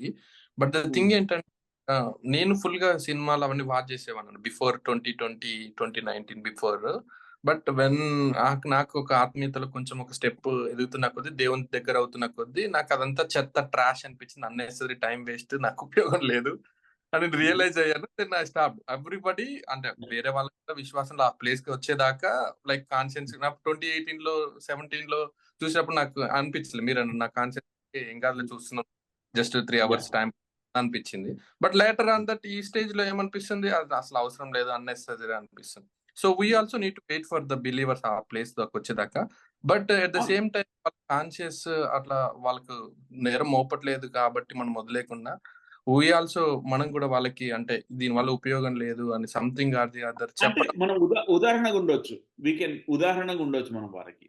ఇప్పుడు ఫర్ ఎగ్జాంపుల్ మా చిన్నప్పటి నుంచి ఇంట్లో దాని ఏమంటారు, సినిమాలు చూసే అలవాటు లేదు, మా ఇంట్లో టీవీనే ఉండేది కాదు. నేను ఇప్పటికీ ఒకసారి మా స్కూల్లో గాంధీకి తీసుకెళ్లారు, ఇక్కడ పిల్లలతో పాటు ఫేసింగ్ ద జాయింట్స్ అనేది క్రిస్టియన్ ఇది ఉంది కదా, అప్పుడు ఆ రెండే ఇప్పటిదాకా థియేటర్లో కాలు పెట్టింది. నాకు వాటి మీద ఇంట్రెస్ట్ లేదు, నాకు అసలు తెలియదు కూడా. So it doesn't bother me, right? కొంతమందికి వాచ్ చేస్తాము, మర్చిపోతాము, don't worry. So you get to that place where you are now either convicted of something. ప్రభు చెప్తాడు, ప్రభు he may bring in that conviction to say. ఇప్పుడు for example మనం అది ప్రతి లైఫ్ చాయిస్ మీద you can put that grid కదా, ప్రతి లైఫ్ చాయిస్ మీద, రైట్? కొత్త కారు ఎందుకు కొనుక్కోవాలి,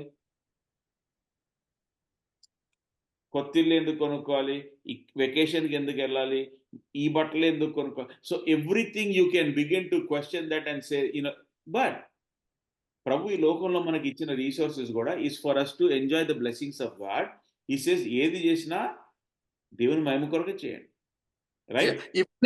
మన నీడ్ కదన్న, ఇప్పుడు హౌస్ కావచ్చు, కార్ కావచ్చు, these are the need. But movies కి వచ్చేసరికి ఇట్స్ సంథింగ్ మనల్ని అక్కడికి వెళ్ళడం వల్ల మనం డిస్ట్రాక్ట్ చేస్తుంది. అంటే అది సంథింగ్ ఐ మీన్ అంటే ఐఎమ్ నాట్ డిఫెండింగ్ కానీ ఇప్పుడు ఫస్ట్ థెస్సలోనియన్స్ 5:22 లో కూడా, ఫస్ట్ థెస్సలోనియన్స్ 5:22 లో abstain from the appearance of evil అంటాడు. Okay, so people have to come to that conclusion and conviction to say you know what. So అందుకనే I say this, Eden తోటలో చాలా చెట్లు పెట్టాడు కదా దేవుడు, కానీ 2 పేర్లే ఇచ్చాడు మనకి. ఏంటి ఆ పేర్లు? Tree of life, tree of knowledge of good and evil, మంచి చెడు తెలివినిచ్చు ఫలము. రెండోది జీవవృక్ష ఫలం కదా. ఈ 2 ఎందుకు ఇచ్చా అంటే those 2 principles are the principles by which we live our lives. లోకంలో ప్రతి ఒక్కళ్ళు కూడా ఆ 2 principles. కానీ దేవుడు ఏమంటాడు, the day you eat of the tree of the knowledge of good and evil you will surely die. మంచి చెడు. సో ప్రభు ఏమంటాడంటే మనం విశ్వాసులంగా ఇది మంచా చెడా అని ఆలోచించి డెసిషన్స్ తీసుకుంటే that's not the best. The best decision to make is జీవవృక్ష ఫలం. నేను ఇది చేయడం ద్వారా, దీంట్లో పాలు పొందుట ద్వారా క్రీస్తు జీవము నాలో అదుమవుతుందా, తగ్గిపోతుంది? Does the life of Christ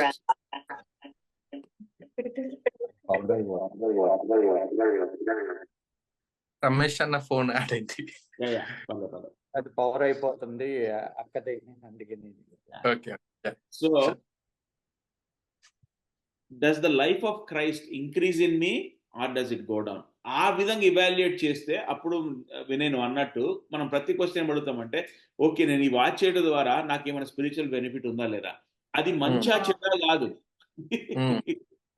ఎందుకంటే what is good for you, again generally speaking, right? Maybe నువ్వు మూవీ చూసి నీకేం కాకపోవచ్చు, కానీ ఎవరైనా అడిక్ట్ అయి ఉంటే వాళ్ళకి అది ఈవిల్.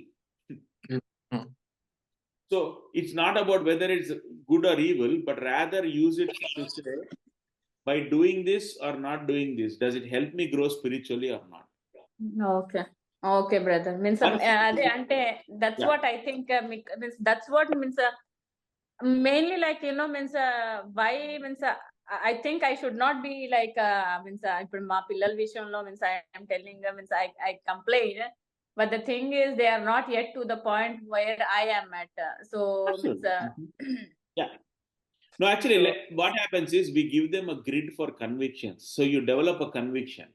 సో ఏమంటే ఇప్పుడు మనం కూడా ఇప్పుడు ప్రార్థనా జీవితం కానీ దేవుని వాక్యం చదవట్లో కానీ ఇదంతా కదా, మనము 5 years బ్యాక్ ఉన్నట్టు ఇప్పుడు ఉండము. ఎందుకంటే మనం ప్రభువుకి దగ్గర అయ్యే కొద్ది దాని మీద మనకు ఆసక్తి, ఆశ పెరుగుతూ ఉంటాయి. సో దాంతో ఏమైపోతుందంటే మిగతావి they begin to follow away. So that is the path of sanctification, right? కానీ the danger is to take the secondary issues. I mean some are clearly sin. దేవుని వాక్యంలో కొంచెం క్లియర్ గా పాపం అని మనకు తెలుసు, అవి విసర్జించాలి. కానీ ఈ సెకండరీ ప్రిఫరెన్స్ ఇష్యూస్ లో నిజంగా నేను చేసేది ప్రభువుకి ఘనత తెస్తుందా లేదా, ఇది ప్రభు యొక్క జీవము నాలో, does it help me grow in the Lord or not? We evaluate those and make those decisions కదా. ఇప్పుడు for example I just use this example, వెకేషన్కి వెళ్ళామన్నమాట ఫ్యామిలీ తోటి, రైట్? వాక్యంలో ఎక్కడ వెకేషన్ కి పొమ్మని లేదు, పోవద్దని లేదు, అవునా కదా? కానీ ప్రభు ఏమన్నాడు తల్లిదండ్రులకు? To nurture, bring the child up in the nurture and admission of the Lord. So part of doing that is what? To build a family unit, to build a cohesion. Nothing wrong in going on a vacation, right? కొంతమంది can be so ultra spiritual చేసి, ఓ మీరు vacation పోయి $1,000 spend చేశారా, అదే ఏదో సువార్త పరిచర్యకి ఇస్తే వాళ్ళకి ఎంత బాగుండేది అది అని గిల్ట్ తెస్తారు, రైట్? బికాస్ వాళ్ళ vantage point may be different, but that's not scriptural. అది Prashant same that vacation point of వ్యూలో అసలు జనరల్ గా ప్రభు దినాన్ని అంటే మనము సండే పూట కంపల్సరీ చర్చికి వెళ్ళాలని ఉంటది కదన్నా, దట్స్ వన్ ఆఫ్ ది ఇది కదా. మరి అట్టినప్పుడు మరి వెకేషన్కి వెళ్ళినప్పుడు మనం చర్చికి వెళ్ళాం కదా, దాని ఎలా చూడాలి? దాని కూడా పాపమేనా అలాగనా? లేదు, పాపం అని కాదు. కానీ నేనేం అడ్వైజ్ చేస్తానంటే, ఎక్కడ వెకేషన్కి వెళ్ళినా దగ్గరలో ఎక్కడ మందిరం ఉంది చూసి ఎక్కడో చోట, ఎందుకంటే అదంతా చర్చెసే కదా. అమెరికాలో ఏ మూలకు పోయినా చర్చ్ ఉంటుంది. అంటే 2 or 3 people గ్యాదర్ కూడా చర్చ అవుతుంది కానీ మనలో మనం కూడా చేసుకోవచ్చు కదా, ఫ్యామిలీ చేసుకోవచ్చు. అదే అంటే to take the time pull away. ఇప్పుడు మేము కొన్నిసార్లు ఇది వరకు ఇక్కడ స్మోకీ మౌంటైన్స్కి వెళ్ళేవాళ్ళం. ఒకసారి స్నో అయిపోయి ఇంక మేము ఎక్కడికి వెళ్ళలేకపోయాం. So we gathered everybody in the house and we had a time of worship. అక్కడే బల్ల కూడా చేసుకున్నాం, రైట్? ఇంకోటి మరి డ్రెస్సుల విషయంలో కూడా దావీదు తన జనుల మధ్య మహారాజు వలె ఉన్నాడని ఉంటది కదన్నా. So we can be like that కదా, అంటే మనము అలా నిండుగా డ్రెస్ వేసుకుని అలా కొంచెం అలా ఉండటం కూడా తప్పేం కాదు కదా. That's not showing that we are doing something else అని కాదు. నో అదే అంటాడు కదా. ఇప్పుడు మీరు తినను త్రాగినను ఏది చేసినను ప్రభు మహిమ కొరకే కదా. So whatever you do all to the glory of God. So when we whether we dress, whether we eat, whether we go on vacation, whatever, as long as we do it within the what you call resources God has given us as a wise use of our time and energy, there's nothing wrong with it. It's a preference issue ante, right? ఎందుకంటే నేను ఇప్పుడు actually అమెరికాలో up is down, down is up కదా. చినిగిపోయిన jeans $100, full ఉన్నాయి $30. షార్ట్లు ఇంకా ఎక్కువ rate ఉన్నాయన్న. అదే అంటున్నాను, చినిగిపోయిన $150, ఫుల్గా ఉన్నాయి $30.